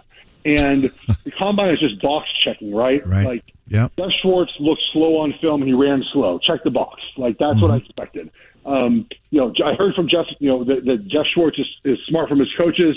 He's smart in all the interviews. Check that box, right? Like, that's all it is. And if you don't check the box, then the coaches have to figure out why that is. And so it's a long process for that purpose, essentially, and the medicals, of course, which is the most important part of it. But again, that's box checking, right? Like, oh, he's healthy, check the box. Oh, his knee injury, okay, let's look more into that. So that's in the end, that's kind of the purpose of the combine, and so it's a lot of fun to watch your favorite guys run and kind of see where guys end up going and whatnot. And I know Bryce Young's not throwing, but we're going to see Anthony Richardson throw. He's got Cannon, Will Levis, and so there'll be a lot to talk about after the combine. By the way, Dane Fife was doing some research before this interview on you, Geoff. And one of the things he brought up, he was like, it says here that he threw an upper 80s fastball. And I'm like, what? Is that true? You were like a pitcher back in the day? Yeah, I threw like 88 to 90, yeah. Jeez. At 6'6"? Did you have some movement? Movement on it? The problem was I didn't throw hard enough. I was sick. I should have thrown like 98. But right. Yeah, so I threw so like if I'm facing a right-handed, I threw a 4-seam away and a 2-seam in. The 2-seam ran a little bit, so I would try to jam guys, with my 2-seam. So I grew up playing baseball. I always thought I'd play baseball, and then I just happened to be too big and ended up playing football. So can you imagine? Yeah, Schwartz on the mound. What? Yeah. How big were you at the peak of your baseball prowess? Are we talking 6'6", over 300 pounds at that time? Yeah, I got pitched my senior year in high school. Wow. Yeah. That is a presence. I think about Randy Johnson on the mound, just looking like he's 9 feet tall on that thing. you imagine Schwartz on a mound at that size? Good Lord. You got a nickname? Did they have a nickname for you? So I'm thinking of the big unit. My junior and senior year, like my ERA combined, I don't know, 1.5-ish, something like that. Like, that was pretty good. Oh. I mean, LA City baseball, I don't know how great it was, but I was a pretty good pitcher. Yeah, I could hit I could throw like a 3-0 curveball for a strike. Like I was good enough for that. Like I was pretty accurate with my pitches. But I just didn't go hard enough, so I never really got consideration for much more than like. What's your major league team? Who's your team? I am a Giants fan. Giants. Giants. Yeah. Is baseball your first love? Yes. Yeah. I'm kind of looking forward to this pitch clock thing. It obviously won't be this strict during the season, but like it'd be nice to like have games not last 3.5 hours. I'm with you, man. I'm with you. I think it's good. By the way, Geoff, I saw something. I thought of you. So Netflix, you might already know about this. Netflix, they're going to do a QB documentary. They're big on these documentaries. So they're following 3 quarterbacks through the 2022 season. So one is Patrick Mahomes. Of course, he played for the Chiefs. Brother played for the Chiefs. You love that. Kirk Cousins. And then how about this third guy? Marcus Mariota, huh? Shout out to the Ducks. I think you're going to be all over this doc. Yeah, Cousins and Mariota just aren't like big personality guys. Yeah. No, I'm just kind of curious like how that like, but they chose like 3 quarterbacks in different stages, right? Like obviously Super Bowl champion, Cousins, kind of been, solid quarterback, had a good season. Actually, his team had a good season. He kind of didn't. He was okay, and then Mariota obviously kind of fighting through, to kind of the end of tapering of his career. I think he got released today by the Falcons. So I'm kind of curious to see that. Look, I'm watching Full Swing right now on Netflix. The golf doc, it's awesome. I watch all these things. I watch Last Chance U. I watch All or Nothing. I watch Hard Knocks. Like, give me this. Especially in like August when it's coming out. Like, I will watch every episode of this right away. I cannot wait. That's awesome, man. Well, hey, Geoff, appreciate the time today, bud. You crush it as always. Yeah. Awesome. And catch up with you soon, man. Thank you, guys. Take care. Thanks for having me on. Yeah, thank you. There he is, Geoff Schwartz, Fox Sports Radio, Pac-12 Radio on Sirius, at Geoff Schwartz. Thank you for looking that up. I had no idea he was throwing, like near 90s fastballs. He's a fascinating dude. Just listening to him, I really enjoyed it. We got to have him on again. We got to make sure that happens there, Dane. Got to have that. We need to have people, what we need to do, we need to find that top 10 of athletes going back to your biting days. Yep. You bit an Iowa player. Yep. We got to find that top 10 of the other famous biters. We might not be able to get Tyson on the show, but we might be able to get a Jimmy's good got 6 of the other 8, I bet Jimmy, you'd be shocked at who Jimmy knows. Me and Iron Mike go way back. Yeah, See? let me tell you. We could have Bite Day, Fangs Day. I don't know. We could do our show from the zoo. Yeah. Maybe in the lion, like next to the lion's den. Have a whole vampire theme to it, Maybe bump back music that doesn't suck, Jimmy. No in excess.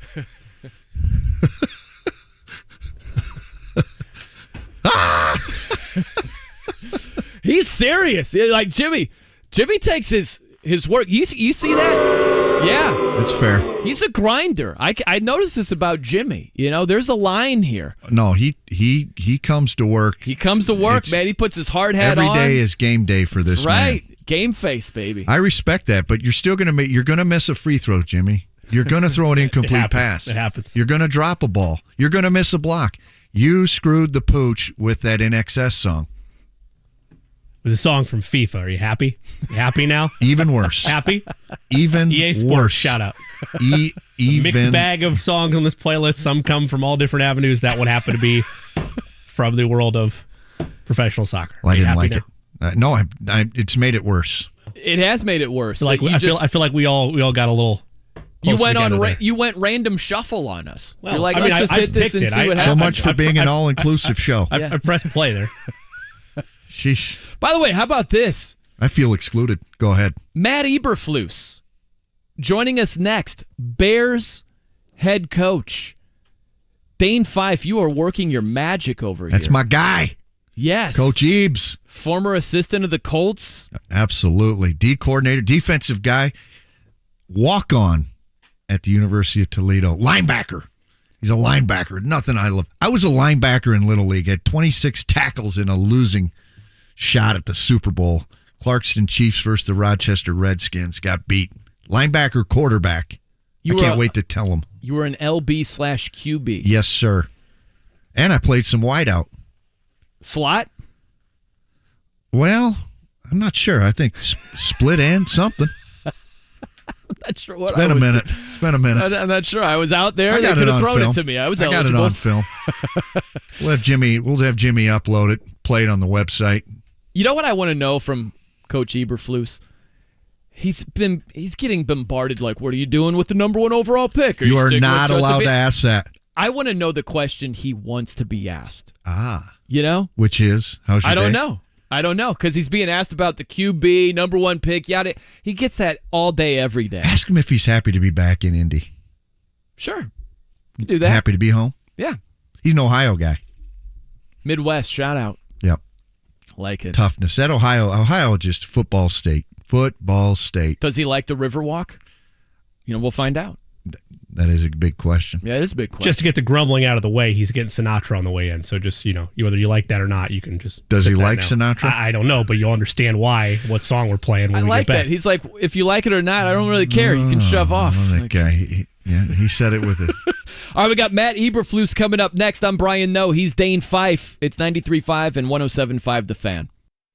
Window Nation has the coolest deal ever for keeping you warm. Get 2 windows free with every 2 you buy with 0 down payment, 0 monthly payments, and pay 0 interest for 24 months. Now is the perfect time to take advantage of Window Nation's deep discounts, all while reinvesting in your biggest asset. Not to mention the savings on your energy bills for years to come. Up to 43% of your home utility bill goes to heating and cooling. With new Window Nation windows, you can cut those energy bills during these cold winter months by keeping your hot air in and the cold air outside. Go with the window company that has installed over 1 million windows in over 150,000 homes, all with 96% customer satisfaction. Now is the time to upgrade the look and feel of your home, all while saving thousands on your energy bills. Call 866-90NATION and get 2 windows free with every 2 you buy with no limit, plus make no down payment, no payments, and pay no interest for 24 months. This offer won't last long. Call Window Nation today, 866-90NATION, or go to windownation.com. Tell them Kevin Bowen sent you.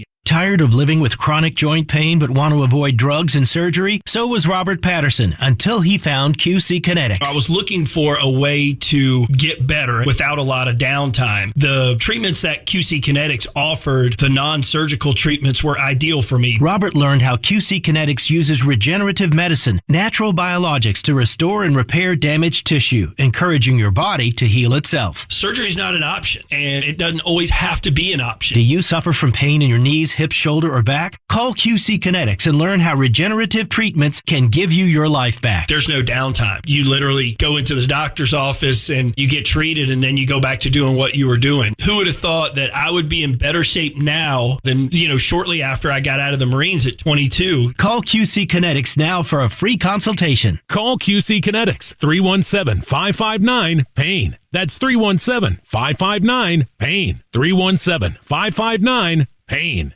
Without the ones like you, who work tirelessly to keep things running, everything would suddenly stop. Hospitals, factories, schools, and power plants, they all depend on you.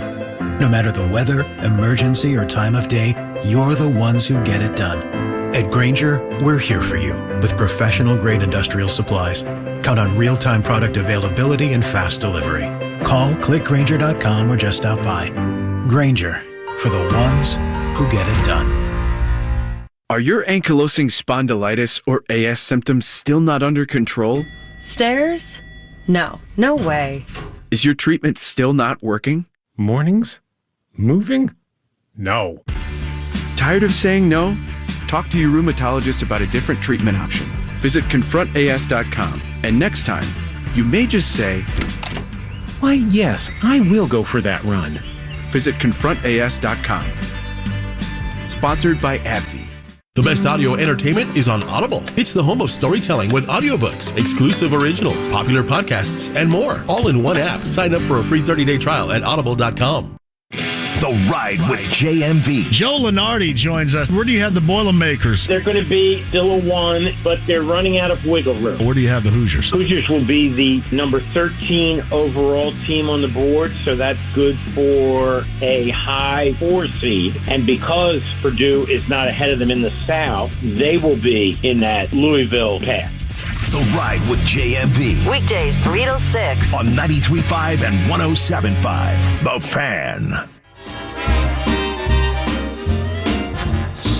Chicago, Chicago, that toddling town. 93.5 and 107.5. The Fan. Chicago. I'm Brian Noe. He's Dane Fife here on The Fan. Very pleased to welcome in our next guest, Matt Eberflus, Bears head coach, former defensive coordinator with the Colts.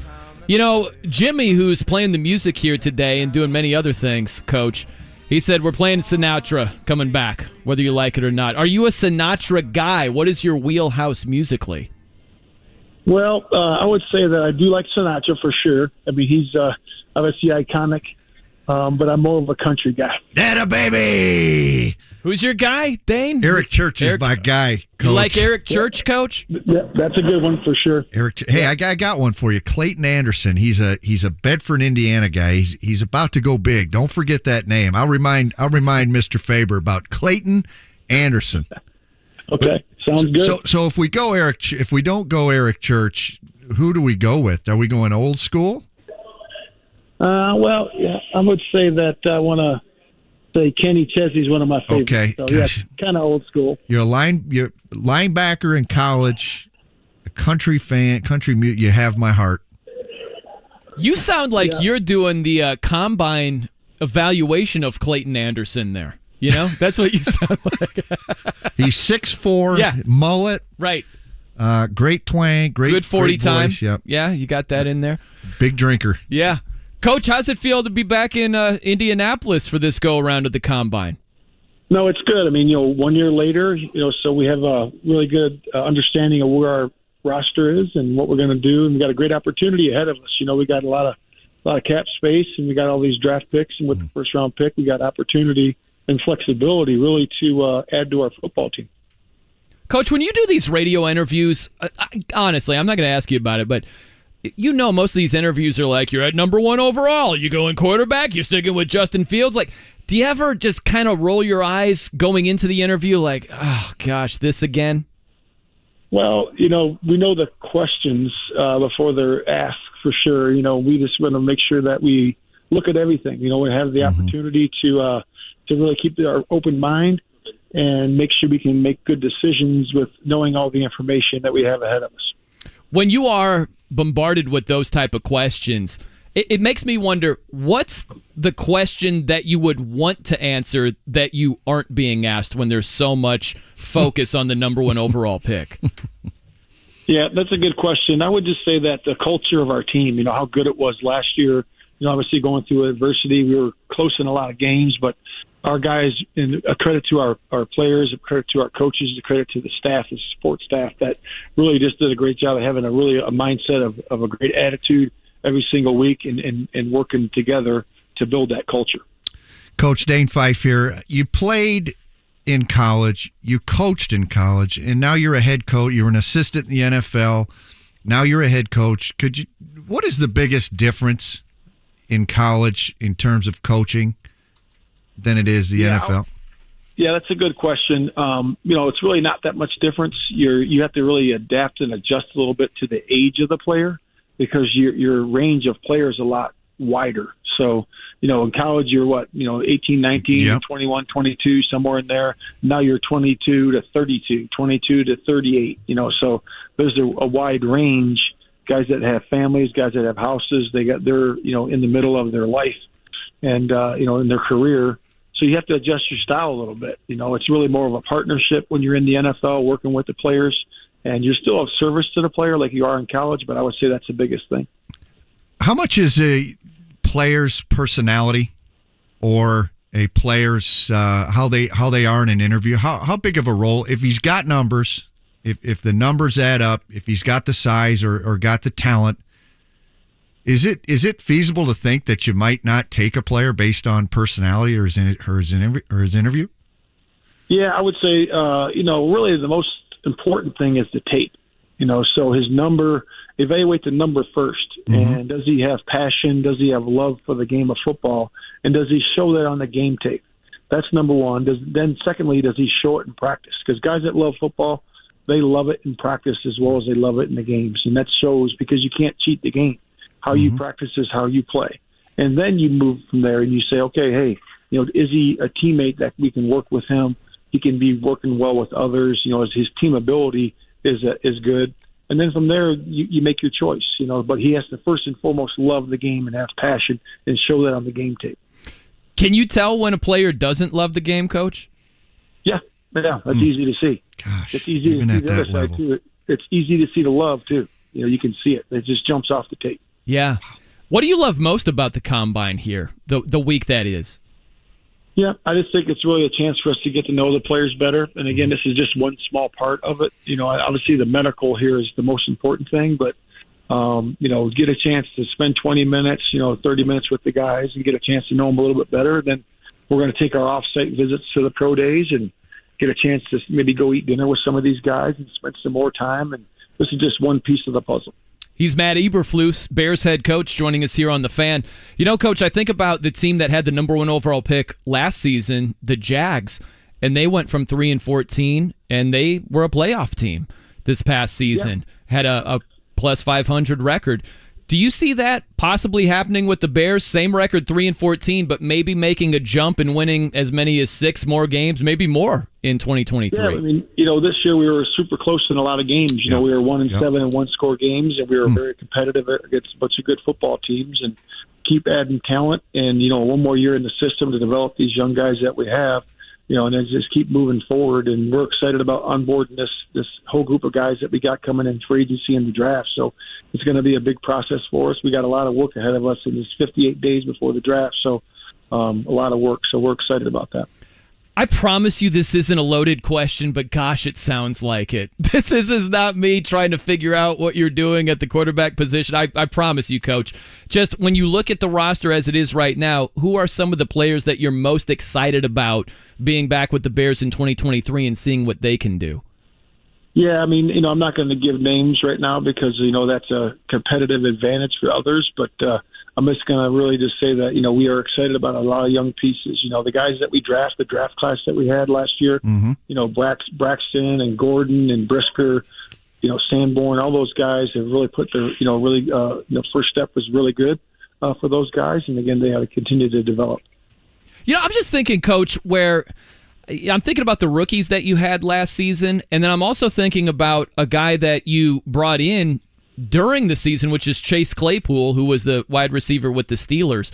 I know he's a vet, and I don't know the perfect way to ask it, but which is more difficult? Is it to get a rookie and to get him up to snuff with what you do with your team specifically, or is it a guy who comes in mid-season and you're trying to make that happen?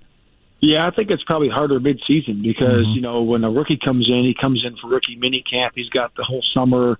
He can study the playbook. He understands, the motions, the shifts, and the formations and all the things that it takes, to run the routes correctly. And I think that when you come in mid-season like that, I think it's very difficult, to be able to implant yourself into an offense and learn it on the fly. And I think that takes time. That takes time. That's really a credit to Clay. He's really working hard to get that done, and now he has more time to be able to learn the offense going into this offseason. A lot of conversation about food always at the Combine, Coach. Like, what's your go-to? You a steak guy, chicken guy? How do you get down? I am not. I'm more of a seafood guy. Okay. I'm more of a seafood guy, and I really don't. I stay away from the red meat most of the time.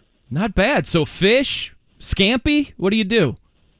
Yeah, I like fish. Of course, I like the white fish.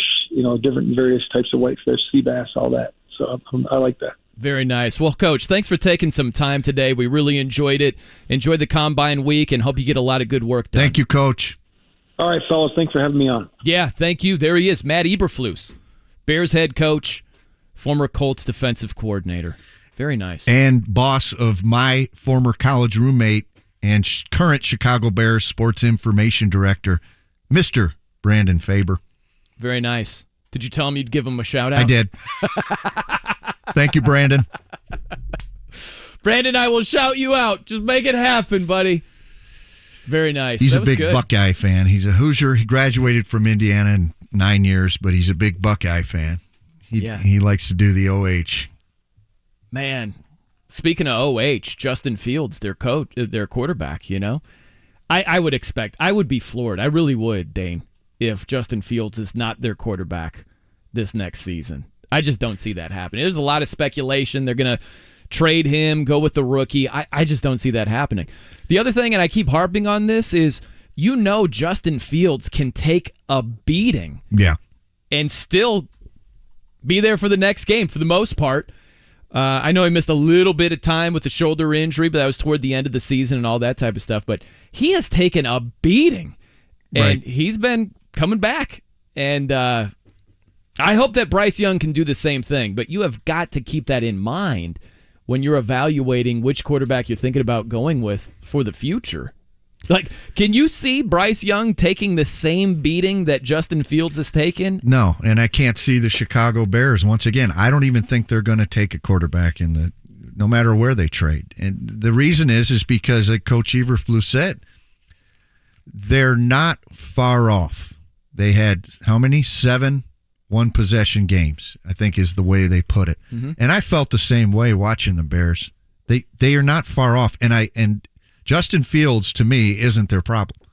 I think Justin Fields is part of the solution. And I think if you bring in another quarterback, first of all, if you bring in a rookie quarterback, it's going to create a controversy. Do you really want that controversy? It may work out, but do you really want that controversy when you've got a guy that is more of the solution than the problem in Justin Fields? I think 2 things. I'm going to slightly disagree with you. Bring it. Let's go. How about wholeheartedly disagree? I'm going to slightly disagree with you. I'm going to wholeheartedly disagree with you, but then I'm going to offer an olive branch. Okay. And we're going to mend fences here. Okay. I read a lot of stuff about, it wasn't that bad for the Bears this past season. No, it was. They're freaking terrible. They're the number 1 overall pick for a reason. Yeah. They were the worst team in the NFL. Yep. But what's interesting is... So you think they are far off? No, I don't. Okay. But that's where I'm going to mend fences and offer I'm an sorry. olive branch. I'll let you talk. Yeah. If you look at Justin Fields, he's such a highlight reel. The Bears made you say, whoa. Justin Fields made you say, whoa. It's almost like the 4th of July watching some beautiful fireworks, like, oh, ooh, right? Jimmy ballroom dance. Sure, if you like. Yep. And I think because they produce those highlights, it sort of seduces you into thinking they're not that far off. But I think although they are, quick turnarounds happen all the time in the NFL. Mm-hmm. I would just kind of phrase it a little bit differently personally. I think 2022, they were collectively bad. Well, their record shows it. Yeah, they're bad. But quick turnarounds happen all the time. Jacksonville went from 3-14 to a 9-8 team that won their division. Look at the Bengals. The Bengals 3 seasons ago, they're 4-11-1, and then the next year they almost win the Super Bowl. You know what I mean? So quick turnarounds. The Bears have been, one of the worst, but so where is your disagreement that the Bears stunk or the Bears? I think they were worse in 2022 than some people put it. Yeah. But I think although they were bad in 2022, your olive branch is they have a chance. Yeah, things can turn around quickly. You see this life in the NFL. I did not feel like that was an olive branch. I still feel like I'm on the defensive. My blood pressure feels like it's up. My nose is getting hot. The heart is racing. You can feel it. I feel like I want to take this orange football and bounce it off. Maybe, I don't know, start with your shoulder as a shot across the bow to say don't do that crap again. Shot, don't. Next one's coming for your nose. Don't you disagree with me like that again, huh? Well, it's just the olive branch. I don't feel it. You feel the disagreement more than the love. I could use some Jimmy interjection here because I'm hurting. Yeah. I'm angry. Now, Jimmy, I'm making Jimmy mad too with, It was an olive branch, but it had thorns on it. It's a olive branch. So. Jimmy's just excited because we had some space to fill with Coach Eberflus rather than listen to us. That's true. Go back and forth. Jimmy was like, so he's guest? on my side. Guest? Nice. Yep. Fan of that. Love it. Jimmy. All right, coming up next, Will it be Uncle Mo or Letdown City? We'll investigate. I'm Brian Noe. He's Dane Fife. It's 93.5 and 107.5 The Fan. Mom, Dad, Sis? Here we go again. Why are you in a suit? Picture, if you will, a world with the best network imaginable. I'm talking about the Xfinity 10G network. Go on. Mom, remember how your reality shows wouldn't load with all of us online? Now you can binge. And Susie, we'll have fast internet in the basement. Nice. If you have any questions, here's my card. This is just your name on a gum wrapper. Introducing the 10G network only from Xfinity. The future starts now. Now through March 21st, new customers can get 200 megabit Xfinity internet during our limited time Xfinity 10G network launch celebration for just $25 a month for 2 years. Plus, there's no annual contract required and you get Wi-Fi equipment included. Go to Xfinity.com/10G, call 1-800-XFINITY, or visit a store today. Requires paperless billing and autopay with stored bank account. Restrictions apply. Taxes and fees extra.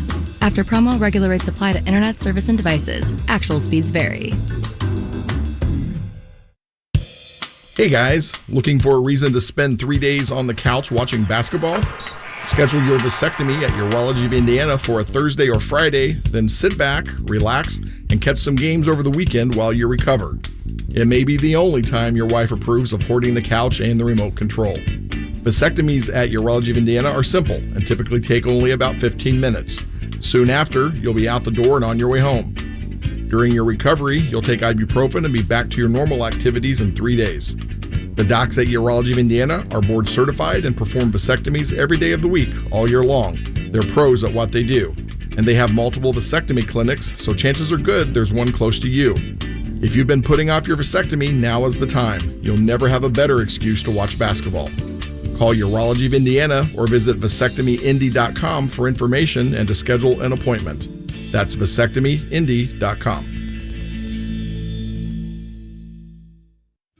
Diamonds Direct is great. It's the first jewelry place that I walked into and was blown away by. Former Pro Football offensive tackle Mitch Schwartz talking about his jewelry store, Diamonds Direct. You're getting the best quality and the most for your dollar, and I think Diamonds Direct does that as good as I've ever seen in the jewelry world. Mitch and his wife, Brooke, love the selection, the quality, and the value at Diamonds Direct. But they also love the laid-back atmosphere and how the associates at Diamonds Direct really listen to their customers. They're conscientious of educating you and understanding what your desires are and getting you the best value for what you're looking for. It was just a great environment, great atmosphere, making it easy to shop. Diamonds Direct, proud to serve you with exceptional diamonds, handcrafted engagement rings, and fine designer jewelry. We value our time, our money, and going to Diamonds Direct, knowing that they're going to value that as well, is a really special place to go to and to purchase jewelry from.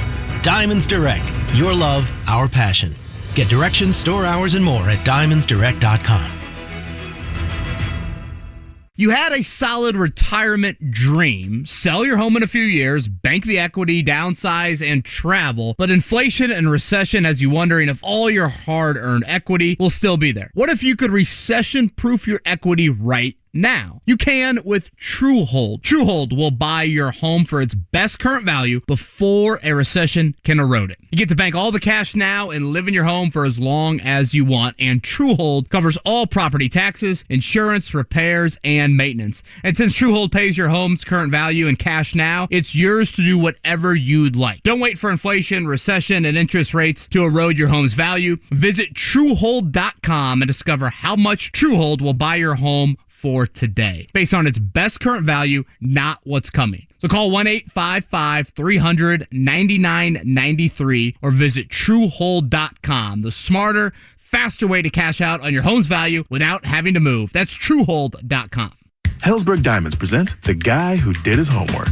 When it came to Jill's engagement ring, Brady knew exactly what to get. Okay, so I came up with a design and showed it to all of our friends. She'll love it. Then he went to Helzberg. Their incredible selection of high-quality, lab-grown, and natural diamonds made creating that special ring easy. Her reaction? I love it. Can't wait to tell everybody. Everybody might know about it. Be like Brady. Create the ring of your dreams at a Helzberg near you or at Helzberg.com. Ask now about special financing offers. Hey, it's JMV. When you're ready to improve the water in your home, reach out to my friends at Connecticut and set up a free in-home water test. They'll come out whenever it is convenient for you, no matter what time of day, to tell you what exactly is going down with your water and how they can improve it. Visit ConnecticutIndy.com or call 800-444-1387 today. And when you set up that appointment, tell them JMV sent you and receive an additional $100 in savings when you buy in the month of February. ConnecticutIndy.com. Indy's number one for new country. I got some famous friends.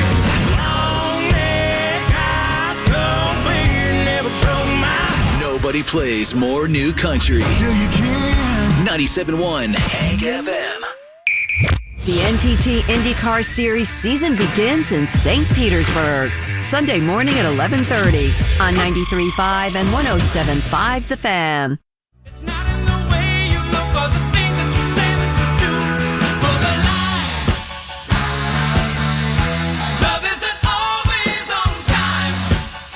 93.5 and 107.5 The Fan. Yeah, I was just telling Dane I've been to a couple of country shows. Not a ton. You're a country guy. I've seen Brad Paisley. By the way, Brian Noe and Dane Fife here with you on The Fan. I've seen Brad Paisley. He was a shredder, man. I was telling you, he could be a metal guy. Watching him in concert, and he's going for it, man. I like the fact that Coach Eberflus was very open with his music preferences. Kenny Chesney. I'm a Sinatra guy, is what he told us. Yeah, I think you coaxed him into that. He was just open. I think he was open before we started asking him draft questions. Yeah, yeah, exactly. He felt like he needed to answer right because he knew that Jimmy was listening. Maybe that's the in case. this city. You don't mess with that man that sits across from us. No. I mean, also in his defense, there's two iconic songs about the city that he lives in right now by that artist. So it's hard to, my kind of town in Chicago, it's tough to go against old Blue Eyes there. Jimmy kind of has that old school middle linebacker look of He could be Singletary. He could. Easily Singletary. Yeah. I was thinking more Dick Butkus. Urlacher. Well, yeah, I think Urlacher. Maybe a Hunter Hillenmeyer. Remember him from Vanderbilt? I do. I'm thinking some of the all-time greats. Yeah. I don't think he's got the speed on the end of maybe an LT, Lawrence Taylor. No. Or a Derek Thomas, one of his heroes. Yeah, indeed. That's true. Love DT. But God, he's got relentless. that look. Relentless. I would say that. And the crew cut. And that's the whole thing. And fearless. Fearless. He's fearless. He'll out-push up you. Probably. Yeah. I doubt that. I saw Blake Shelton in concert. Not bad. Not a huge Blake Shelton fan. I almost got thrown in jail for doing something semi-illegal here in Indianapolis to see Zach Brown Band. Would you like to hear this story real fast? Extremely fast. Do tell. Do tell. It's a great one. So this was during the Final Four. I'd have to go back and look at the year. Duke won the national championship. It was the year Wisconsin beat an undefeated Kentucky in the Final Four. And who was the fourth team? Your Michigan State Spartans. Were they? Got blown out by Duke. That's right. They did. You know what's funny is 2015. I was doing a radio show that night in Indy. And when the show was done, I hightailed it over to the arena to catch the second half of Kentucky and Wisconsin. So I didn't see the first game. You didn't want to see that. You did not want to see that. We got shellacked. So after the Final Four, those two games, Zach Brown was playing a free concert. Yeah. And so I'm like, well, I'd like to see the free concert, you know? It's free. It's see me. if he can bang. Yeah. Rock out. Right? And so I go there, and they're like, park's closed. We're not letting anybody else in. Wow. I'm like, what? I had in my mind it's a free show. I just want to catch a couple of songs, and I'm good. Yeah. They're like, no, park's closed. Can't go in there. So it was my mission in life, Dane. To get into this show. Are you by yourself? Yeah, I actually met up. I can't remember if this was the night of the games. Might have been a different night. Yeah. I met up with some friends to grab dinner. Okay. And we all went our separate ways. Yeah. And so I'm like, what's going on here in the park? It's free concert? Cool. They're like, nope, park's closed, can't go in there. So I'm like, I got to find a way It's like Wally in. World.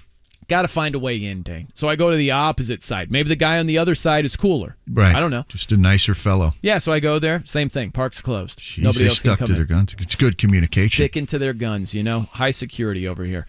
So I said, well, what would happen if you broke in and were busted? And he's like, I'd probably throw you in jail. I'm like, maybe for the night or something. So I'm like, okay, stakes are raised, but let's do this. So I go around the perimeter. I'm scoping it out. Yeah, you're casing the joint. Tarps all around it, all around the perimeter. Just when I'm looking for the perfect area, there are people everywhere where no one is around. I'm about to hop this fence, and I don't know what happened. The lights kind of shift, and I'm dead serious. I see this guy on the other side of the fence sitting like on a lawn chair, just looking at the fence, just in case some Nimrod like me hops the fence to see the free show. I would have been busted immediately. I was like, it's time to abort this mission. You didn't even try. You gutless, low life. Are you kidding me? Do you speed when the cops are around? Unfortunately, Jimmy knows this. Coach does. I pass cops speeding. I did that one time and got pulled over immediately. Yeah, I don't know why. Same here. I think I passed the slow drive. It was slow guy left lane. I passed the cop going in the right lane like maybe it'll be okay. It wasn't. I did the same thing. The guy is a cop. Is a pickup cop. He's driving a pickup. A white pickup. Gosh. Thank God he let me off. Because come on, cops. Man. Are we driving pickups now? Is that where we've come? That's great. We don't even have all-wheel drive. All right, we'll get to the Hoosiers momentarily. Riding Uncle Mo? Are we seeing maybe a letdown tonight against the Hawkeyes? We'll get to Mike Chappell coming up next. Our weekly visit, Fox 59, CBS 4. Very much looking forward to that. Keep it locked right here. You've got Brian Noe and Dane Fife on 93.5 and 107.5 The Fan. The Ride with JMV. The new head coach of the Colts, Shane Steichen, joins us. I'm assuming nobody's really going to outwork you in terms of preparation for anything here. The separation's in the preparation. Every day we come into work, you're on a job interview, and coaches, players, the whole building's got to be locked in at all times, and we got to have a vision for what this thing needs to look like and carry out that vision every single day and be consistent with our message. The Ride with JMV. Weekdays 3 to 6 on 93.5 and 107.5. The Fan. Hey, it's JMV for the absolute best in realty. That's Mark Dietel, Mark Dietel Realty, 317-755-4232. That's online, markdietel.com, MarkDietel.com. Today, whether you're downsizing, maybe you're in for an upgrade, Mark Dietel's going to have all the answers for you because he's going to guarantee an offer in 3 days or he will list it for free. How about Mike and Loretta from Mooresville? The kids were grown, moved out, and they wanted to downsize and move closer to the grandkids. What did they do? They turned it over to Mark Dietel. Mark Dietel got it done right, as he always does.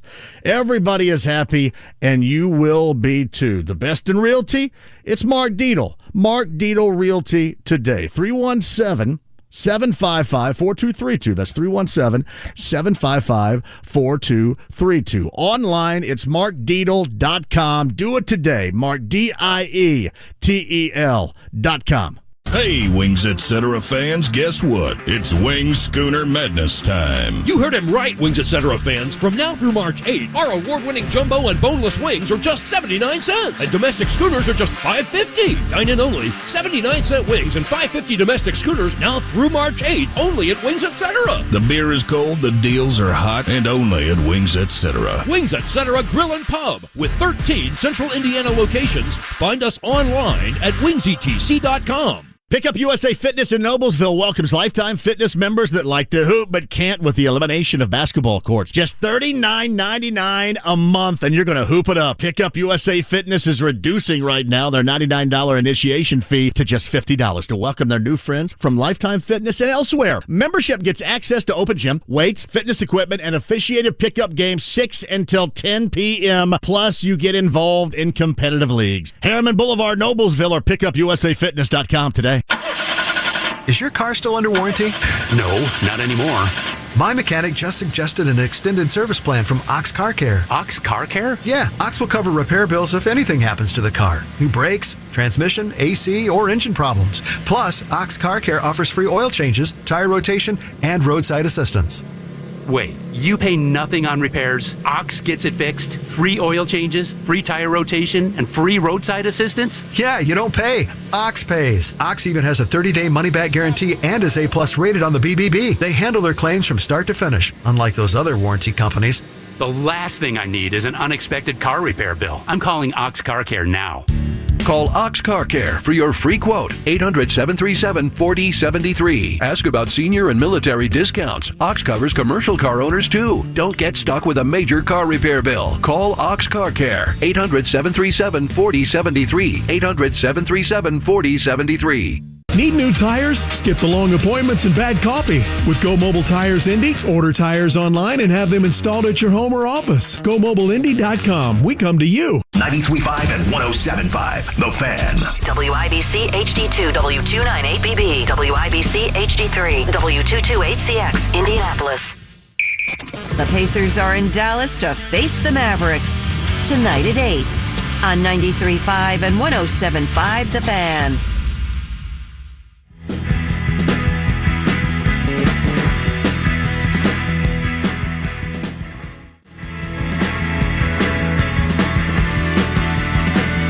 .3 and 107.5. The Fan. Oh, what's going on, everybody? Hope you're enjoying your Tuesday afternoon. Brian Noe and Dane Fife with you here on The Fan. Man, I see you're working through that apple real fast with those fangs, you used on the Iowa player. Apple number 2. Yeah. You're powering through Honeycrisp. First one tastes like WD-40. It was. I go Gala myself. Makes you too gassy. Unless you like that kind of thing. If you like flatulence, go Gala. Michigan? You go Michigan apple? If I can, no question. Yeah. If I can. No question. What's at the top of the apple chain? Michigan or something else? Honeycrisp, Michigan. Okay. It's an easy one. Hey, let's welcome in Mike Chappell, Fox 59, CBS 4, to the conversation. Mike, before we get to the Combine, the Colts, all that good stuff, ball, apples. Are you an apple guy? Do you have a brand, a certain kind that's at the top of your Apple food chart? You mean my laptop? Oh boy! Well, see, you're talking to somebody who's got a very small window of knowledge of things, and I'm in my own world. Fruit, Mike. Yep, yeah. Fruit. No, I'll stick with my Apple MacBook Air and let you guys worry about the fruits. I'm not an Apple guy. So I'm an Apple guy because I'm sitting here typing, but I'm not an Apple guy nutrition wise. Hey, fair enough. No problem with that. Oh, Mike. Nothing wrong with that at all. I derailed your train of thought. You didn't derail anything. I was thinking about a fruit follow-up, but I'm like, no, I don't want to send them over the edge. I'm curious. Is it oranges? Is it bananas? It's funny. When I interviewed, I was a sports editor at Anderson for a long time, and then I interviewed at the Star to be a sports writer back in '84. And one of the questions was, what does SEC mean? Uh-huh. And I put Southeastern Conference. Well, what they wanted was the Securities and Exchange Commission. So it just tells you how my brain's wired. I would agree with that. I think you got hired on the spot. They give you the job right there. Yeah. All you did was you just screwed up Brian's icebreaker. That's what you really did. No, it's all so much good, for the icebreaker. Hey, Mike, so Combine Week, baby. What do you have your eye on the most? What are you most interested in regarding the Combine? Quarterback. Nothing else matters. Mm-hmm. When I was young and dumb, which hasn't been all that long ago, I would be down there 5 or 6 days a week from 10 in the morning until 6 at night and bouncing from quarterbacks to running backs to tight ends and offensive linemen and all that. And now it's all about what they're doing with the top 4 pick, and will it be Bryce Young or C.J. Stroud or Levis or whatever. And to spend time down there wondering, well, with the 3rd round pick, are they going to get an offensive tackle or a receiver? It just doesn't matter. Well, it matters, but only after you get your quarterback. So we get Tomorrow we've got Shane Steichen and Chris Ballard, and then Friday the quarterbacks talk, and that's where everything is. This is back like in 2012 and 98 with Manning and Andrew Luck, and was it Manning and Leaf, or was it going to be Luck and RG3? That's where it is. And if you're energetic enough to talk about tackles and running backs and tight ends, God love you. I'm not. It's all about quarterbacks. If you had to guess today, Mike, which team do you think ultimately ends up with that number 1 overall pick? I keep thinking Houston.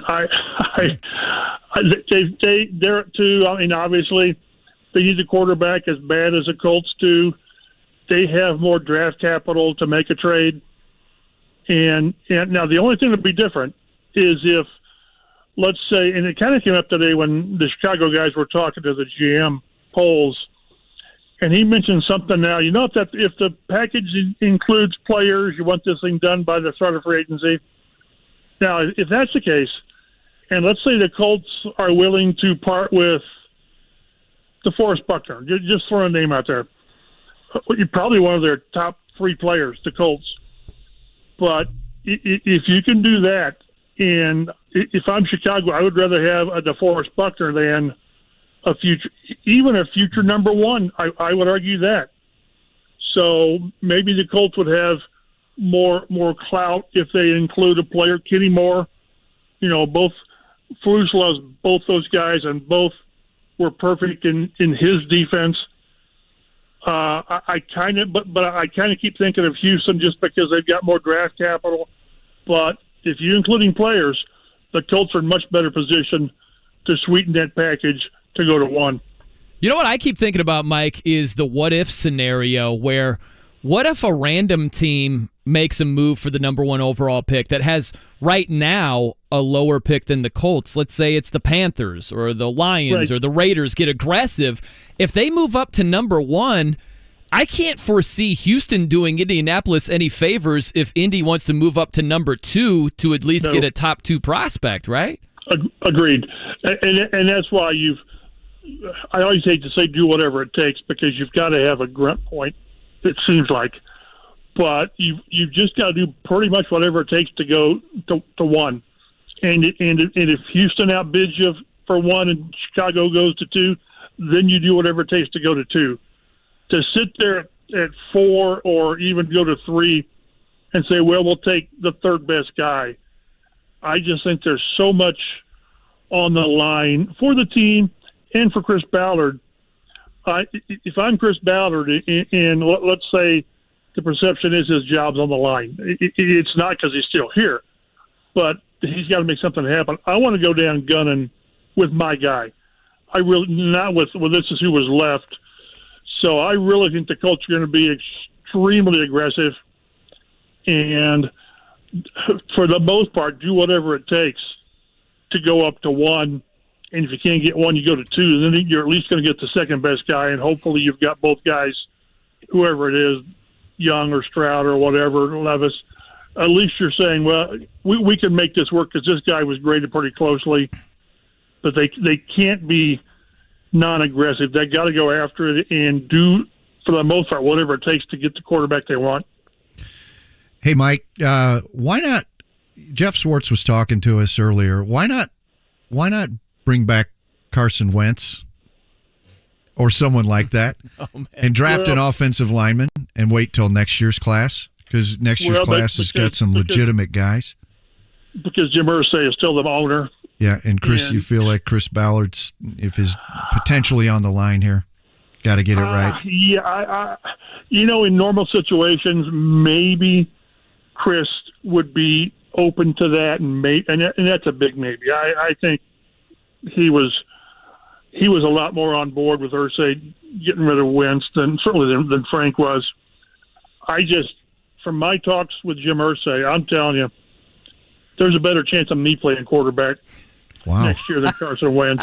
and well, if you get hurt, Jimmy Cook's a QB. That's not good. So you better stay healthy. If I'm the quarterback and I get hurt, then I'm done. I'm set for the rest of my life. There you go. I could deal with that. Yeah, but the Colts aren't. They've got Jimmy backing you up. Yeah, I just don't think. No, I think that's, there's less than zero chance of that because of how strong Jim Irsay felt about the entire thing that went into Carson Wentz. And it's amazing to me that this guy's going to be on like his fourth team in 4 years. It's one of the strangest stories. Yeah. This place will be the one place he won't be next year. Wow. You know what? I'm not going to take that. Jimmy said the same thing. He's got his home base here. Like the Pacers bringing in George Hill. Do they have to take on some kind of contract of Carson Wentz or what? No. He's a free agent. Right. So any other player, it would work because, okay, he's shown he can play the position okay, sometimes better than okay, and he's not going to cost you anything. No. And he wants to be here, at least live here, potentially. I just don't feel like I'm speaking for him. Well, you need to speak louder because the owner is still the owner. I'm telling you. Yeah, I'm with you. When he tells me that as long as I'm the owner, blah, blah, I believe him. Some things that he sort of isn't that firm on, some things he is. It won't happen. I never say, I try not to say it'll never happen. It'll never happen. Hey, Mike, do you think that the Colts are in a position where they can be honest with themselves? Meaning this, let's just say they like Bryce Young a lot, but they don't love him enough to make a power play and move up from 4-1, knowing the price tag that's involved there. Do you think they can be honest with themselves and say, this isn't the moment right here, right now to make that move? We go veteran route for one more year and think to next season for a QB. Can they be honest with themselves knowing the recent history of failed veteran quarterbacks? No, I because it is about timing, and I could argue that one of the reasons that they've gone this veteran route the last 5 years is because they really didn't have a lot of better options to get young. They really didn't. To get younger at the position, it just wasn't there. Well, this year you're at 4, and there's 3 guys that most people believe are so-called franchise guys at differing strengths, but to push it another, first the fan base would revolt, which I don't know how much you put into that. If you're the owner, you hate that, but no, I just think this is the time, and it's about timing. I go back to, remember in 2012, the Colts were the year before they were whatever it was, 2-14 or 3-13, and who's there waiting for them? Andrew Luck. Well, the next year, Kansas City does the same thing. They're 3-13, whatever, and they got Eric Foster, a left tackle. Yeah. So it's about timing. This is the time. I tell you, I like Derek Carr. Of all the guys they brought in the past, he might be the one to me that will be the most attractive as far as what he can do. They can't do it. They simply cannot recycle again. They can't. And the draft gives them the chance, and it's always risky. I mean, it's probably 50-50 on top 10 quarterbacks taken, but you simply have to roll the dice and take the guy you really like and then build the roster around him and just hope that it's the right guy. It's funny, Mike. I was thinking that the Colts are basically the exact opposite of the Jets, where the Colts have had all these veteran quarterbacks, so they want a rookie. And the Jets have had all these rookie quarterbacks that have washed out, and they're looking for a veteran. It's just funny how the recent history impacts your current decision-making. That's often how it works, though. And that's the problem. If you swing and miss on a running back or a left tackle, it hurts you, or a wide receiver high in the draft, it hurts you. If you miss on a quarterback in the top 5, it just sort of paralyzes you because – it takes you a couple years to realize he's not the guy. So then you're wasting those players' careers for 2 years. And then you have to reset again. And here the Jets are resetting for a third time in 6 years, whatever it is. It just, your roster's getting older, your good players are getting older, and you're just wasting really good time and players. And whenever we've talked about this before with the Colts and let's say pass rush, when you're chasing mistakes year after year after year, it just compromises everything because you're drafting another defensive end, and it keeps you from drafting, I don't know, a receiver, a linebacker, a corner. So at certain positions, when you miss, it's just beyond the player. It's the time you put in. It's sort of the money, but with draft picks now, the money's kind of not what it used to be. But it's the time and having to reload again. It's just not the way. And I would argue that the way they've gone, the Colts, with these veteran guys, they've been right around 500. A couple of playoff jobs, one with Frank, with Phillip Rivers. But you don't grow. That's why I say when you get a chance like they've got now, you've got to go for it. You've got a high draft pick. You've got 3 quarterbacks that everyone says is worthy of that. So you go get your guy, and if it doesn't work, you say, well, that was my guy. I took my best shot. It didn't work. But at least you're going down with your guy, like I said earlier. And I would be incredibly shocked if Wentz is back. Ain't going to happen.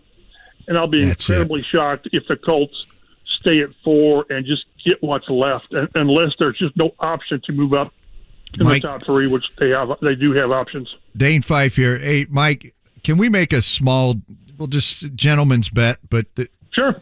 If Wentz comes back, will you eat a Honeycrisp apple in our studio?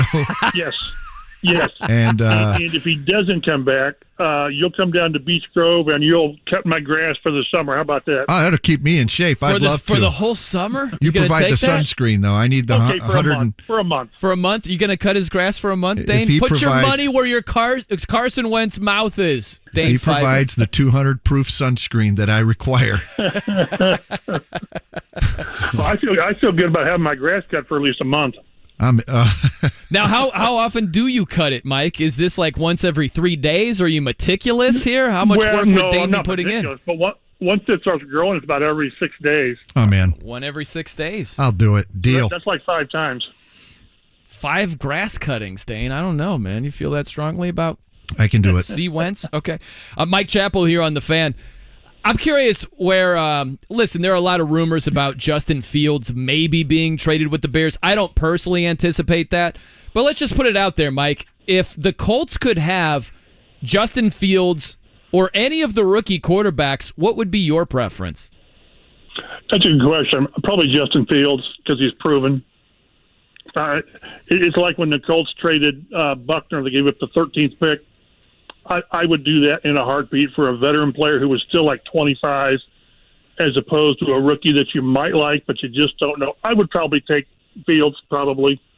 But then, the good thing about getting one of these rookie quarterbacks is you got the rookie deal.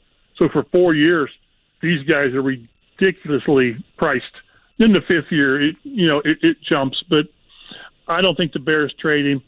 We talked to Matt before us today at the Combine, and the Chicago guys talked to the GM, and we talked to him. The GM said Justin Fields is our quarterback for next year. Of course, the Colts also said things like last year that, Matt Ryan's our quarterback, and then Sam Ellinger's our quarterback, and, so things change. But I just don't think the Bears change after the investment they've had, time and coaching and all that in Fields. He's a known product. Make the team stronger around him, and then let somebody else try to build and develop a young quarterback. Hey, Mike, before you go, man, and we appreciate your time, I was curious about this. You probably know the answer, but I don't. How does it work if a team, let's say the Colts wanted to make a deal with the Bears today? Could they do that, or do you have to wait till the new league year to make a trade for the number 1 overall pick? You can make trades. You just can't. They're just not official until the new league year. So, got it. And we'll see that. I mean, that could happen. How far out do you think we are if a team does move up to number 1, and you've got a lot of teams in the mix that could be doing so? How far away do you think we are if there is a deal that's made when we see it made? Closer to the start of the new league year because there's no easy. If I'm the Colts, I want to get it done now. Yeah. And if I'm the Bears, I'm going to hold out and see who's going to go crazy. And because somebody, they are, it's supply and demand. It only takes one team to go crazy. Like Cleveland with Deshaun Watson. Mm-hmm. It just takes one team to go stupid. So if you're the Bears, you hold out and you really see how you can maximize that. Keep in mind, let's say the Bears trade 1 to Houston at 2. Well, then they're in position to trade 2 to 4. So they're trading in the top 4 twice. The bounty they can get will be incredible to how they can build the rest of their roster. Yeah. Amen to that. Well, hey, Mike, appreciate the time, man. Thanks for bopping on today, and we'll look for a more extensive fruit conversation next time. High level, Mike. High level. I'll put you down for probably July. Let's make it really hot when you can cut my yard. How about that? I thought you would be an August guy, Mike. I like you. Well, you're going July. Is, when it gets hot and it doesn't rain, then it turns into straw and it doesn't grow much. So I'm going to let it kind of. Yeah. It's still hot. It's still growing, and I want to maximize my bet with you. I'm going to wait till apple season. That way you enjoy your experience, Mike. I still feel better about my yard getting cut than me eating an apple. Yeah, I do too, Mike. Well, hey, man, enjoy your day, Mike. Appreciate the time, bud. Stay in touch. Thank you. There he is, Mike Chappell. Do you Fox think he means 59, CBS 4. Stay in touch? I think he means that he wants you to cut his grass when Carson Wentz is not a member of the Colts, I think that's going to be a running thing. Hey, Dane, I could see him texting you pictures of the grass that's growing that you're supposed to be cutting. Yeah, it's time. Maybe a Bruce Buffer, where it's a thinking man's GIF. I hope he has a push mower. It's time! It's just Bruce Buffer's picture right there. You got to think it through. Made a handful of crazy bets in my day. That was horrendous on your part. Wait and see, pal. Hey, you're a Chiefs fan. What do you know about the Colts? I mean, I've seen Carson Wentz play, and I agree with what Chap said about Jim Irsay. He's not reliving that nightmare. I agree with Chap too, but here's the real question: handicap it. Where does Carson Wentz end up? Of any of the teams still letting teams he's going to be in the NFL. I mean, he's definitely going to be in. NFL. He's not going to be QB1 though. Right? We can establish that. I would think he'd probably land on a backup somewhere. That's fine. But where? Carson Wentz is a winner, guys. Give him an offensive line, he wins. What are we missing here? Come on, Jim. You didn't see the Colts offensive line injured, whatever? Come on, fellas. I've seen enough out of him the last 3 years. He's won at every level. You know what's funny? I will say this. It does show you how much expectations, this is going to sound very nerdy, but it's true. It shows you how much expectations are involved with your evaluation, how much they affect. Because think about this. Carson Wentz, former number 2 overall pick. He puts up almost identical numbers last season as Taylor Heineke, who is not a former number 2 overall pick. And so you look at Carson Wentz and you're like, this guy sucks. He's trash. And you look at Taylor Heineke and you're like, not bad. You see that come from behind win against the Colts? Look at him just will that team into the end zone when they needed it most. Fly by night. This would never happen. The only place I see Carson Wentz succeeding as an NFL quarterback, to Dane's point, it doesn't work like this in the league. If you put him in San Francisco and he can't succeed there, that would never happen. I'm just saying you drop him in there. Right. If he can't succeed with that offense, right, it's not happening. I think you're onto something. Carson Wentz, QB1, 49ers. Again, I wouldn't do that if I'm in San Francisco, but it has to be a ready-made, Here's my point, Jimmy. I hear you. Yeah, Jimmy, that's a good point. You said you were excited about Matt Ryan coming here. Yes. Why did he fail? One of the reasons. Because you mentioned it already. No, I know I did. I know what you're getting at. And it was the offensive line. And you said they both had similar careers here. And they did. But you said the number one reason, sure, it's the reason that I heard, it's the reason I was listening for, too. That's nice. You might have threw a bunch of them out there, but the only one I heard was offensive line. Yes. So, and Wentz is more mobile than Ryan, and he looked just as bad. But you admitted that Ryan failed, one, primarily because the offensive line was dookie. Yes. And you also, but you said they had similar careers, which they had similar stops here. It was a one and done. And what I'm saying is you're saying Carson Wentz was just bad. Saying Matt Ryan was had a similar situation here as Carson Wentz, but he failed because of the offensive line. Sure. Right.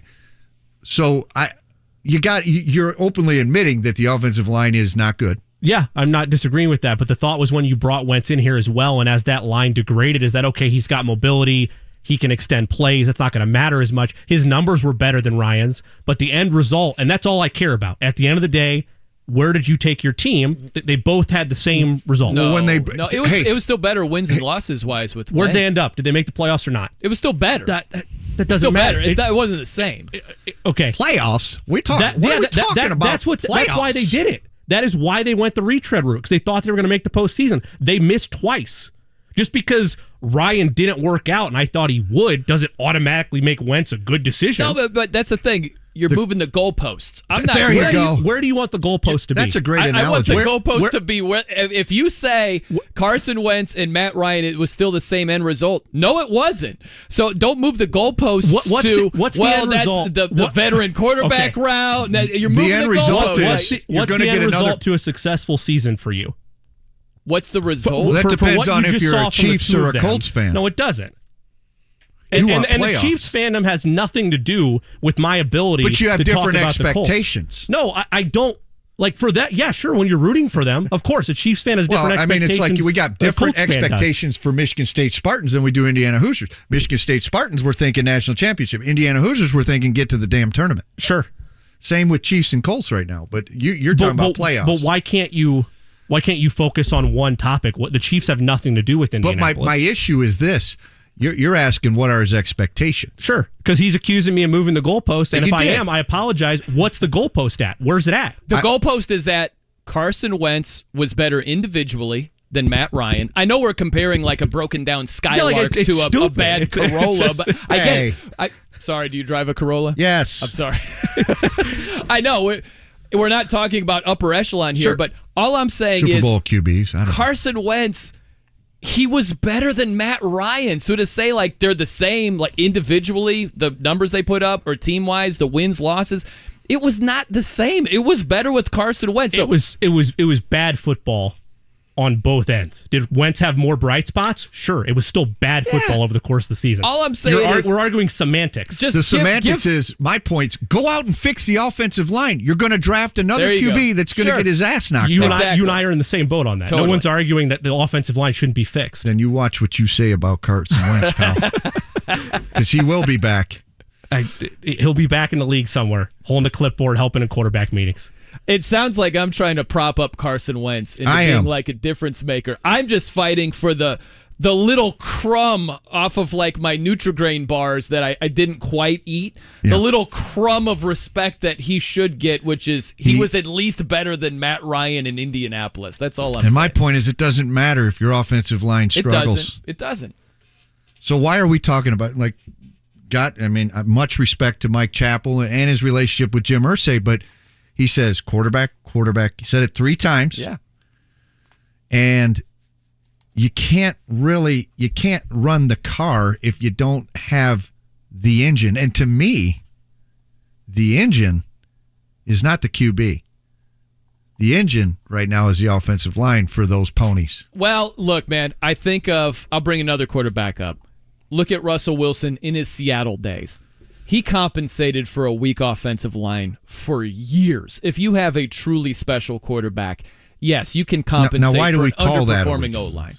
You can't. Carson Wentz couldn't do it. Matt Ryan couldn't do it. But the special quarterbacks, they can. I'm with you. So you put Tom Brady, if you put Tom Brady behind that Colts offensive line, Super Bowl winning Tom Brady. Right. Or Super Bowl winning Peyton Manning. Or how about Jimmy's bro, Mr. Patrick Mahomes? Oh, they would absolutely help the Colts out tremendously. No. Not if they've got the offensive line. They would be limited, especially Brady would be limited. You got to have the O-line in front of him, but I'm just telling you the special quarterbacks can compensate for that. You're saying they might make the offensive line rise to the occasion that maybe... I'm saying that they're like mascara. They can cover up some flaws. You know? I could use some of that. Yeah. That's where I get Jimmy back in my good graces over here, is that, Carson Wentz wasn't special enough to compensate for an underperforming offensive line. That's why they have to try to get better than Carson Wentz, why they're not going to run it back with that guy. I say get an offensive line, bring in Carson Wentz, and let's get a quarterback next year. By the way, what happened to the offensive line? Like what? I don't think it's awful. I'm not saying it's just weird. Like they've got dudes. Quentin Nelson is fantastic. Like, how did that line with Kelly, with Smith, with Quentin Nelson, how was it that underperforming this past year? It was weird. Freaking weird. It's a cohesion issue. I don't think it's a talent size. It's a cohesion issue. Knick-knack injuries keep you out, day, two. Just to me, it seems more like a cohesion. Yeah. What's funny, too, is that we look at different positions and evaluate them in ways, like think about quarterback. If a quarterback underperforms, we're just like, what the hell? What happened? Guy's terrible. What, is he drunk? Yeah.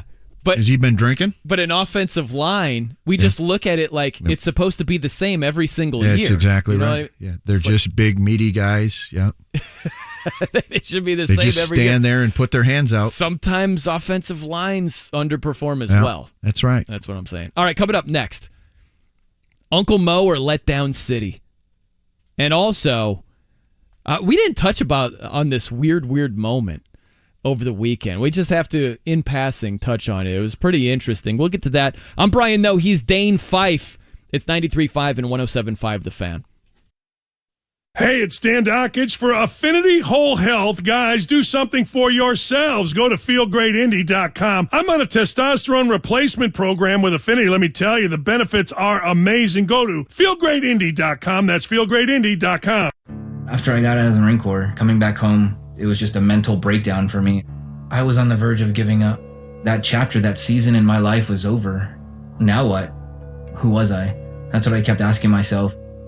The pressure to have it all together, to heal, to quiet down the monsters inside, it was too much. I lost it.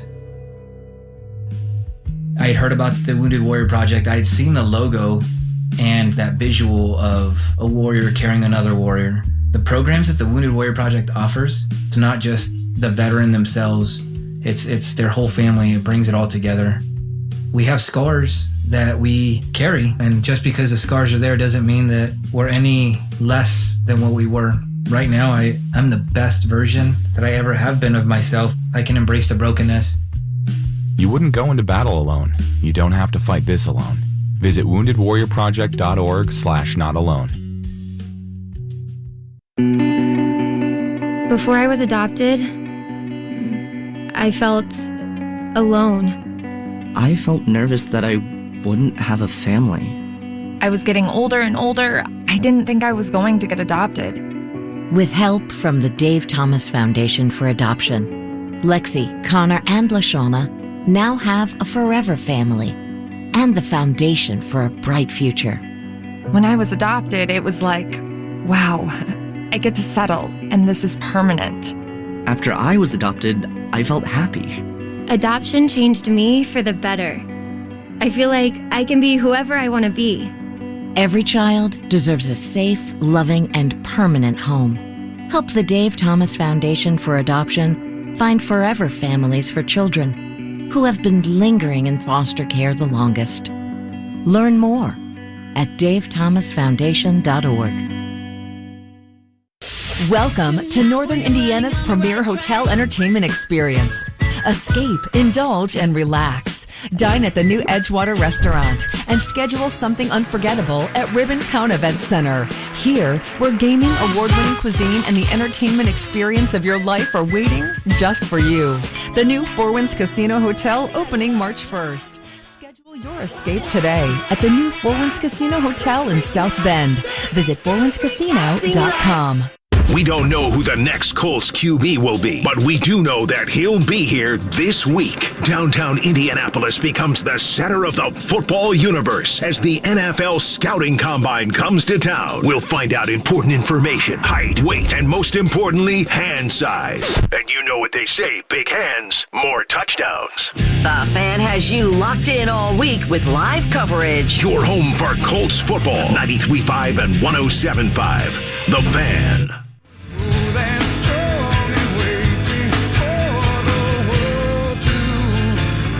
93.5 and 107.5. The Fan. You teased me. I thought you were going to go Hunger Strike. Then you're like, nope. Now let's go with another song with Eddie Vedder singing here. Edward. He's good. Pearl Jam. Better Man. You a Chris Cornell guy? No. What? Soundgarden. He's tremendous with Soundgarden. I can do a little Soundgarden, but Ed Vedder, met him for a Bulls World Championship game against. He's singing the national anthem. Not sure what his intake was at that point, but he was so friendly, kind. Gave me a bro hug. I don't like that he's a Cubs fan. I don't either. I don't like. I don't like the Cubs fans. Cubs fans are like Notre Dame fans, if you want the truth. They're one and the same. No, I totally disagree with that. I guarantee you, if you find me one Notre Dame fan, Notre Dame football, we're talking, that's not a Cubs fan, I'll find you 1,000 that are. I would disagree with that also. And they're the guys that... Notre Dame fans are everywhere. They're nationwide. They're not all Cub fans. They're nationwide because maybe they probably went to Notre Dame and they sprawled across the nation. They don't give up that They Cub act fandom. the same. They just... Here's a Cub fan every year. This is our year. Gonna win it all. Regardless, they could be 30 games under 500. Jimmy, that's to me, it sounds familiar. It sounds like a Notre Dame fan. Granted, it is similar. Not the same, but similar. There are some ridiculous expectations for Notre Dame fans, football-wise. I think Jimmy's on the phone with his girlfriend. Jimmy's like, please hammer these guys. Yeah, Please. We'll let you on the air right away. Yeah, are we done yet? These guys. What's ridiculous about Notre Dame fans, and you know this is what drives me crazy about actual Notre Dame football fans, and I'm a diehard Notre Dame football fan. It's this we're Notre Dame and you're not vibe that you live. I understand. I don't live that vibe. I felt that when I walked in the room. No, that vibe has got to go, man. And it exists with a lot of fans. It's like, settle down, haven't won a title since '88. Let's cool it down here with we're Notre Dame and you're not. You shouldn't walk into a room and feel that, but you often do. Notre Dame football. I'll get you to the good side over here. You never will. How about your Hoosiers here, Dane? Are they riding Uncle Mo? Are they riding the momentum? Great performance against Purdue. Mackey Arena was hopping, and they went in there. Jalen Hood-Schifino put on a clinic. Career-high 35. You had sharp shooting from Galloway, from Kopp from the outside. You had Trace Jackson Davis with pinpoint accuracy with his passes. TJD. Still impacted the game, only scoring 10 points. Had the assists, had the rebounds, even though he had to take a seat because of the foul trouble, rested a little bit more than normal, still impacted the game. My question is this. They have Iowa tonight. Did they ride the momentum? Or, even though they're back at home, is this a rare let-down situation on our hands here? After the emotional high, did they not reach that emotional high tonight against the Hawkeyes? There's a couple smaller side stories going on. Mm-hmm. We've got the Fran McCaffrey, who's become a show in and of himself. He's a sideshow, man. I love it. I love it. I love the energy. I love the personality. I love the anger and the competitiveness, but some of it is like, Fran, what are we doing here? Definitely. What are you staring down? I'd say that about Coach Izzo every game. How does he not get teed up for that, by the way? How? He'd already been teed. And run him. See ya. Yeah, I get it. I get it, but that's part of the show, man. This is the entertainment business. The purity of the game, that is out the door. So if you're a purist, don't watch and definitely don't come to the game. This is entertainment. Mm-hmm. Prepare to be entertained tonight because you've got that. You've got Indiana's losing a 21-point lead, I think it was at Iowa, and Iowa came back to beat them. You've got all the, one of the McCaffrey brothers had said that Indiana didn't know whether they were in zone or man. This is going to be a pretty intense game, I think. I do think Indiana's going to win, and I think Indiana's clicking on all cylinders right now. It's what I love so much about sports is styles make fights. Yeah. And just think about how different this matchup is to the previous one for IU. So they go from dealing with Zach Edey Yeah. And you had when Jackson Davis is on the bench, you have Race Thompson like, I'm just trying to do whatever I can against Zach Edey. You go from that to Iowa, who has no one even close to Zach Edey. But what they do have is this thing called outside shooting that Purdue definitely did not have in the last game. The good news is they've stunk shooting on the road, has Iowa. What they do, they love to get out and run. It's probably the fastest-paced team in the league. I don't know if the data shows it, but these guys get out and run. They want to turn you over and get out and run. Now, if they can find a way to knock down some shots, on the road, streaky, they'd be in good shape. Streaky. But, very. If you see Iowa at the end of that Sparty game tonight, ooh, baby. I feel like you're trying to bring out some. Oh, no. If I was trolling, you'd know it. I think this is the third time of the Sparty mention of that game against Iowa the other day, and I'm not going to take that. I'm just saying, foul.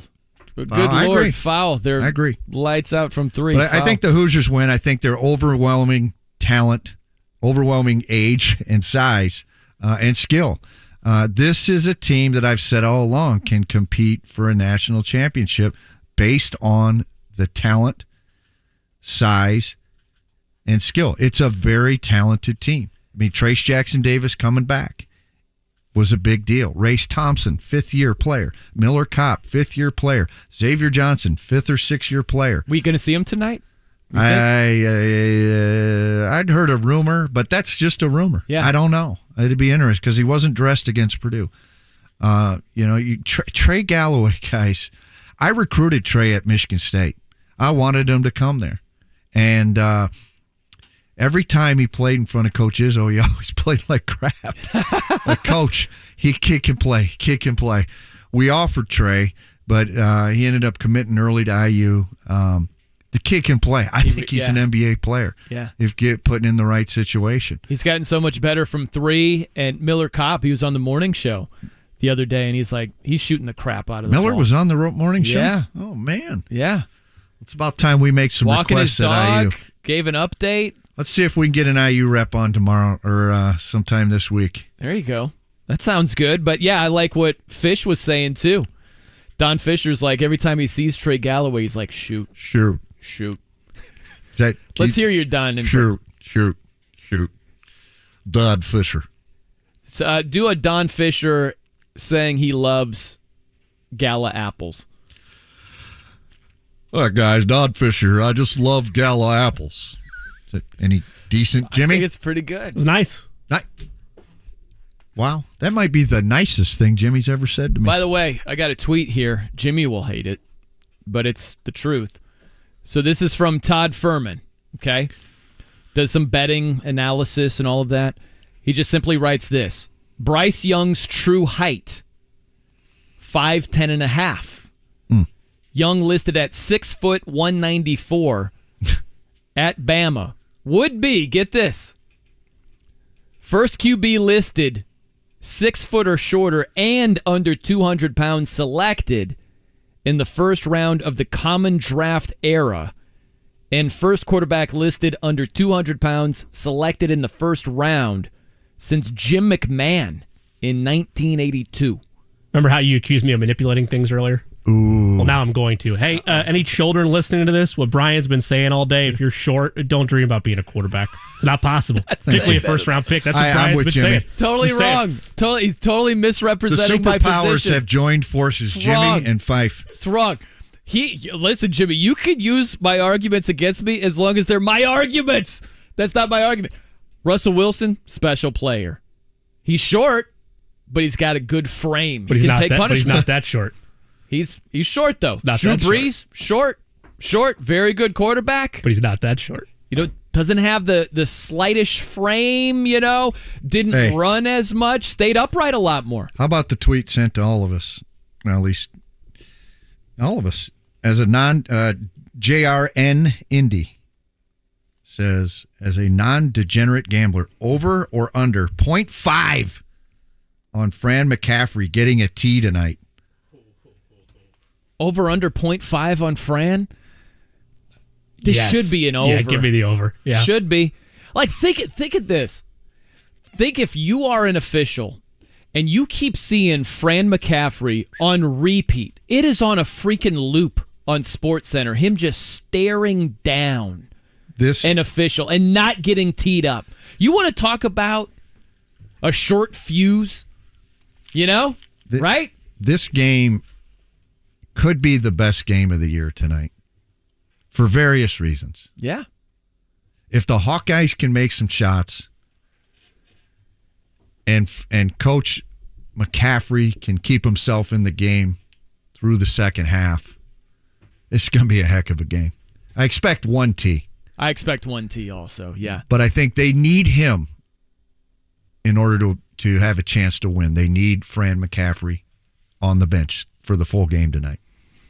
Maybe with one tech. We'll see how it works out. Oh, that's going to happen. Coming up next, we've got a couple of awkward moments that are still entertaining. We'll fill you in. I'm Brian Noe. He's Dane Fife. It's 93.5 and 107.5 The Fan. Need new tires? Skip the long appointments and bad coffee. With Go Mobile Tires Indy, order tires online and have them installed at your home or office. GoMobileIndy.com. We come to you.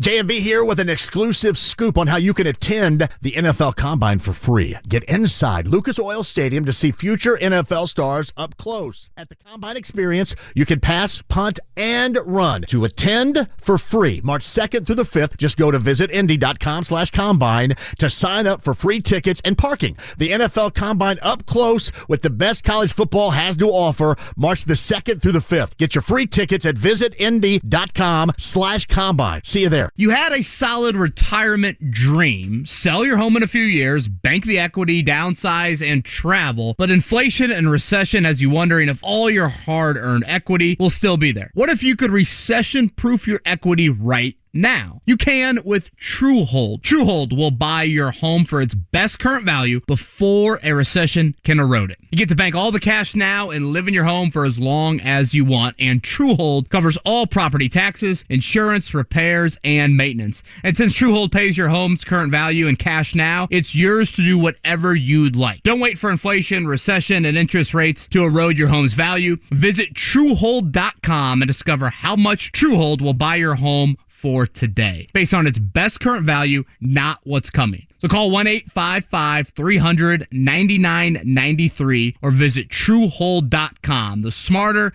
faster way to cash out on your home's value without having to move. That's TrueHold.com.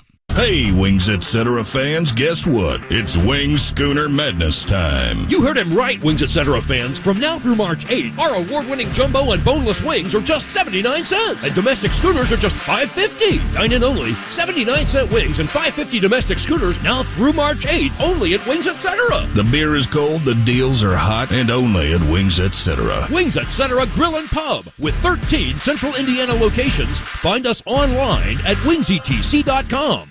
Hey, Coach, you wanted to see me? Yeah, I just wanted to let you know we're going with Geico for next week's game. Geico? As our starting point guard? Geico really delivers in the clutch, with over 85 years of great claim service right when customers need it most. Coach, Geico isn't a basketball player. It's an insurance company. Yeah, I just feel like Geico gives us our best chance to win. Are you serious right now? Thanks, champ. Knew you'd understand. For the choice you can always rely on, go to geico.com. A new career offers new beginnings and unlimited opportunities. Begin your career with Eskenazi Health, ranked as Indiana's top hospital for community benefit by the Lown Institute. At Eskenazi Health, our patients are treated with compassion and skill. That's why Eskenazi Health is looking for professionals who share our mission and have a passion for serving their community. Enjoy excellent benefits, competitive pay, and unwavering leadership support. Learn more about Eskenazi Health careers at eskenazihealth.edu/careers. In St. Pete, Clearwater, Florida, every day is a great escape. With 35 miles of white sand, there's no better place to get away. So let's explore the secluded beaches of Fort DeSoto or paddle our way around Honeymoon Island. Let's kick back, kayak, and catch crimson sunsets. Let's trade snow boots for bathing suits. Let's make today and tomorrow a beach day. Let's shine. Plan your escape at visitstpeteclearwater.com. Ball got poked free, back out to Langford and stolen by Finnessy. Finnessy right to the glass in transition, and he finishes with the right hand. Baseball pass up ahead. Romeo Langford right to the glass, and his floater is good. Langford with 16, and that lead is 4 again for New Albany. It's Matt Taylor on the call. Two future Hoosiers battling it out, Romeo Langford and Robert Fennessy for New Albany and McCutcheon, respectively. Back in the 2016 4A state championship game, New Albany defeats McCutcheon 62-59. Langford, that was his sophomore season, finished with 28 points to lead the Bulldogs to the state title. Rob Fennessy had 13 points for the Mavericks. Langford would go on to win Indiana Mister basketball 2 years later. Romeo was the 14th overall pick in the 2019 NBA draft after his time at Indiana. Fennessy played with the Hoosiers from 2018 to 2022 before he transferred to play for the Cincinnati Bearcats this season. Your chance to see some future stars in person for a whole lot less money than what you'll pay to watch them in college or the pros is here. The sectional round of this year's IHSAA Boys Basketball State Tournament for all 4 classes starts today with games Friday and Saturday as well. Indy area sectionals have several players who are playing Division I in college, including Heritage Christian Miles Colvin, who's headed to Purdue, and Cathedral Xavier Booker, who's going to Michigan State. High school sports are different. That's because they're education-based athletics. There's no transfer portal, no selling name, image, and likeness. These are neighborhood kids competing for their school community, and that's worth celebrating. For games and schedule locations, visit ihsaa.org. Don't miss it. Nothing compares to attending an IHSAA basketball state tournament game in person.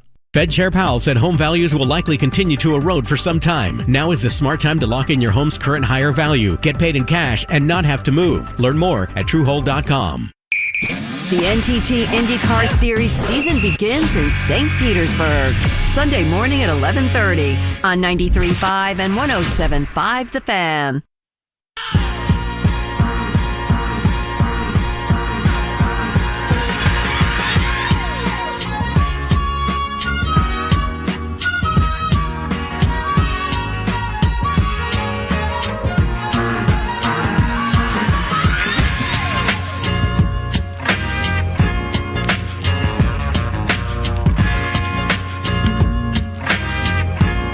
.93.5 and 107.5 The Fan. Oh, I'm Brian. No, he's Dane Fife here on The Fan. We got to go rapid fire. We got a lot to do here. How about a couple of awkward moments, Dane? We didn't talk about how Purdue was attempting free throws right before the national anthem as IU was lining up across the free throw line. I loved that. That was hilarious, man. Well, look, the superstitious part, I'd imagine the 2 Purdue players that were taking their free throws needed to get that one last bucket. Probably do that every game. But IU, I think they were fighting for position to get across the foul line and get set for the national anthem. We got 2 superstitions. I wish an IU player went KG at that moment and just swatted just it away. El Swate. Yep. Yes, swatted it away. Maybe Dikembe. Maybe that would have been with the good wave too. Of the finger. Right before the I would have done that. I would have done that under the guise of American patriotism, like patriotism. Just get out of here, man. I'm getting ready for the national anthem. How about this? There was an awkward moment in spring training. So Ollie Marmol, he's the manager of the St. Louis Cardinals. He went to go shake an umpire's hand on Saturday. The umpire blew him off. Yeah. Why did the ump do that? Well, they had a heated exchange during last season. Yeah. And so this umpire, C.B. Buckner, he didn't give him the shaking of the hand over there. Marmol said he has 0 class, this whole thing. Now, this is how it sounded a couple of days later. Check this out. The last time they met, there was a lack of a handshake. Marmol extended. Buckner said, I'll have nothing to do with that. Today, apparently, they mend fences and were able to shake hands like adults in the room. There you go. Shook hands. That was on ESPN. Man. Everything's good to go. Buckner. He's like, bring her in there, Marmol. The announcer throwing some shade like adults. Like they're actually adults here today. We love this. We got a couple of texts from our APD over here. Todd Meyer. Todd texts in, Cubs fans are like Purdue fans. I know, I'm both. And you both suck. Go Cubbies. He's talking about me and you. Yeah. You're not a Cubs guy, huh? Are you anti-Cubs? Would you go as far as to I'm say anti. that? I'm anti. That's those. Like I'd rather firmly anti-Cubs.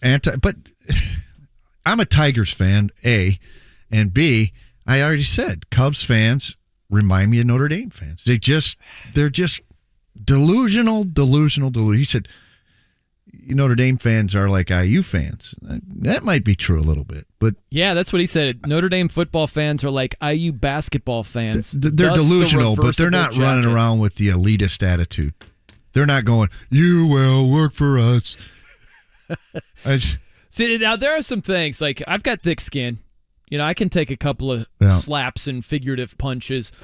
I will not stand for you saying Notre Dame fans are just like Cubby fans. I can't do it. I can respect that. Hey, you're going to Butler tonight, huh? Butler, Marquette. Marquette, number 6 in the country. Shaka Smart, Thad Matta. I think it's going to be a heck of a game. I'm really excited. I hope I have a good seat. And I hope that St. Elmo's is listening. Could you guys maybe work me in before 4? Because I've got nothing to do for an hour. Yeah, nope, nothing going on this week. Jimmy, are you volunteering to hang out with me, or is that the number 1 as in 1 minute left? You tell me, Coach. Hey, gladly. You're paying for Elmo's. I'm unemployed. You're not. I love the week of the Combine where you're like, St. Elmo's just off the street. Let's walk on in here, Dane Fife. We got a spot for you, man. We got a place here. That probably. Who wins tonight? Butler pull the upset? Butler supersonic upset. Yeah? Coach Matta. Jimmy, you have any picks today? Not enough time. Oh, no. Quick.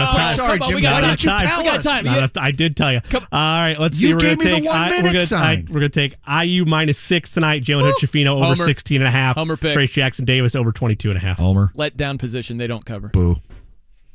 Good stuff, though, Jimmy. I love that, man. I love that, Jimmy. The live countdown. JMV coming up next. I'm Ryan. No, Dane Fife. Tremendous job, man. I felt like I did well. Keep it locked here on The Fan. The Ride with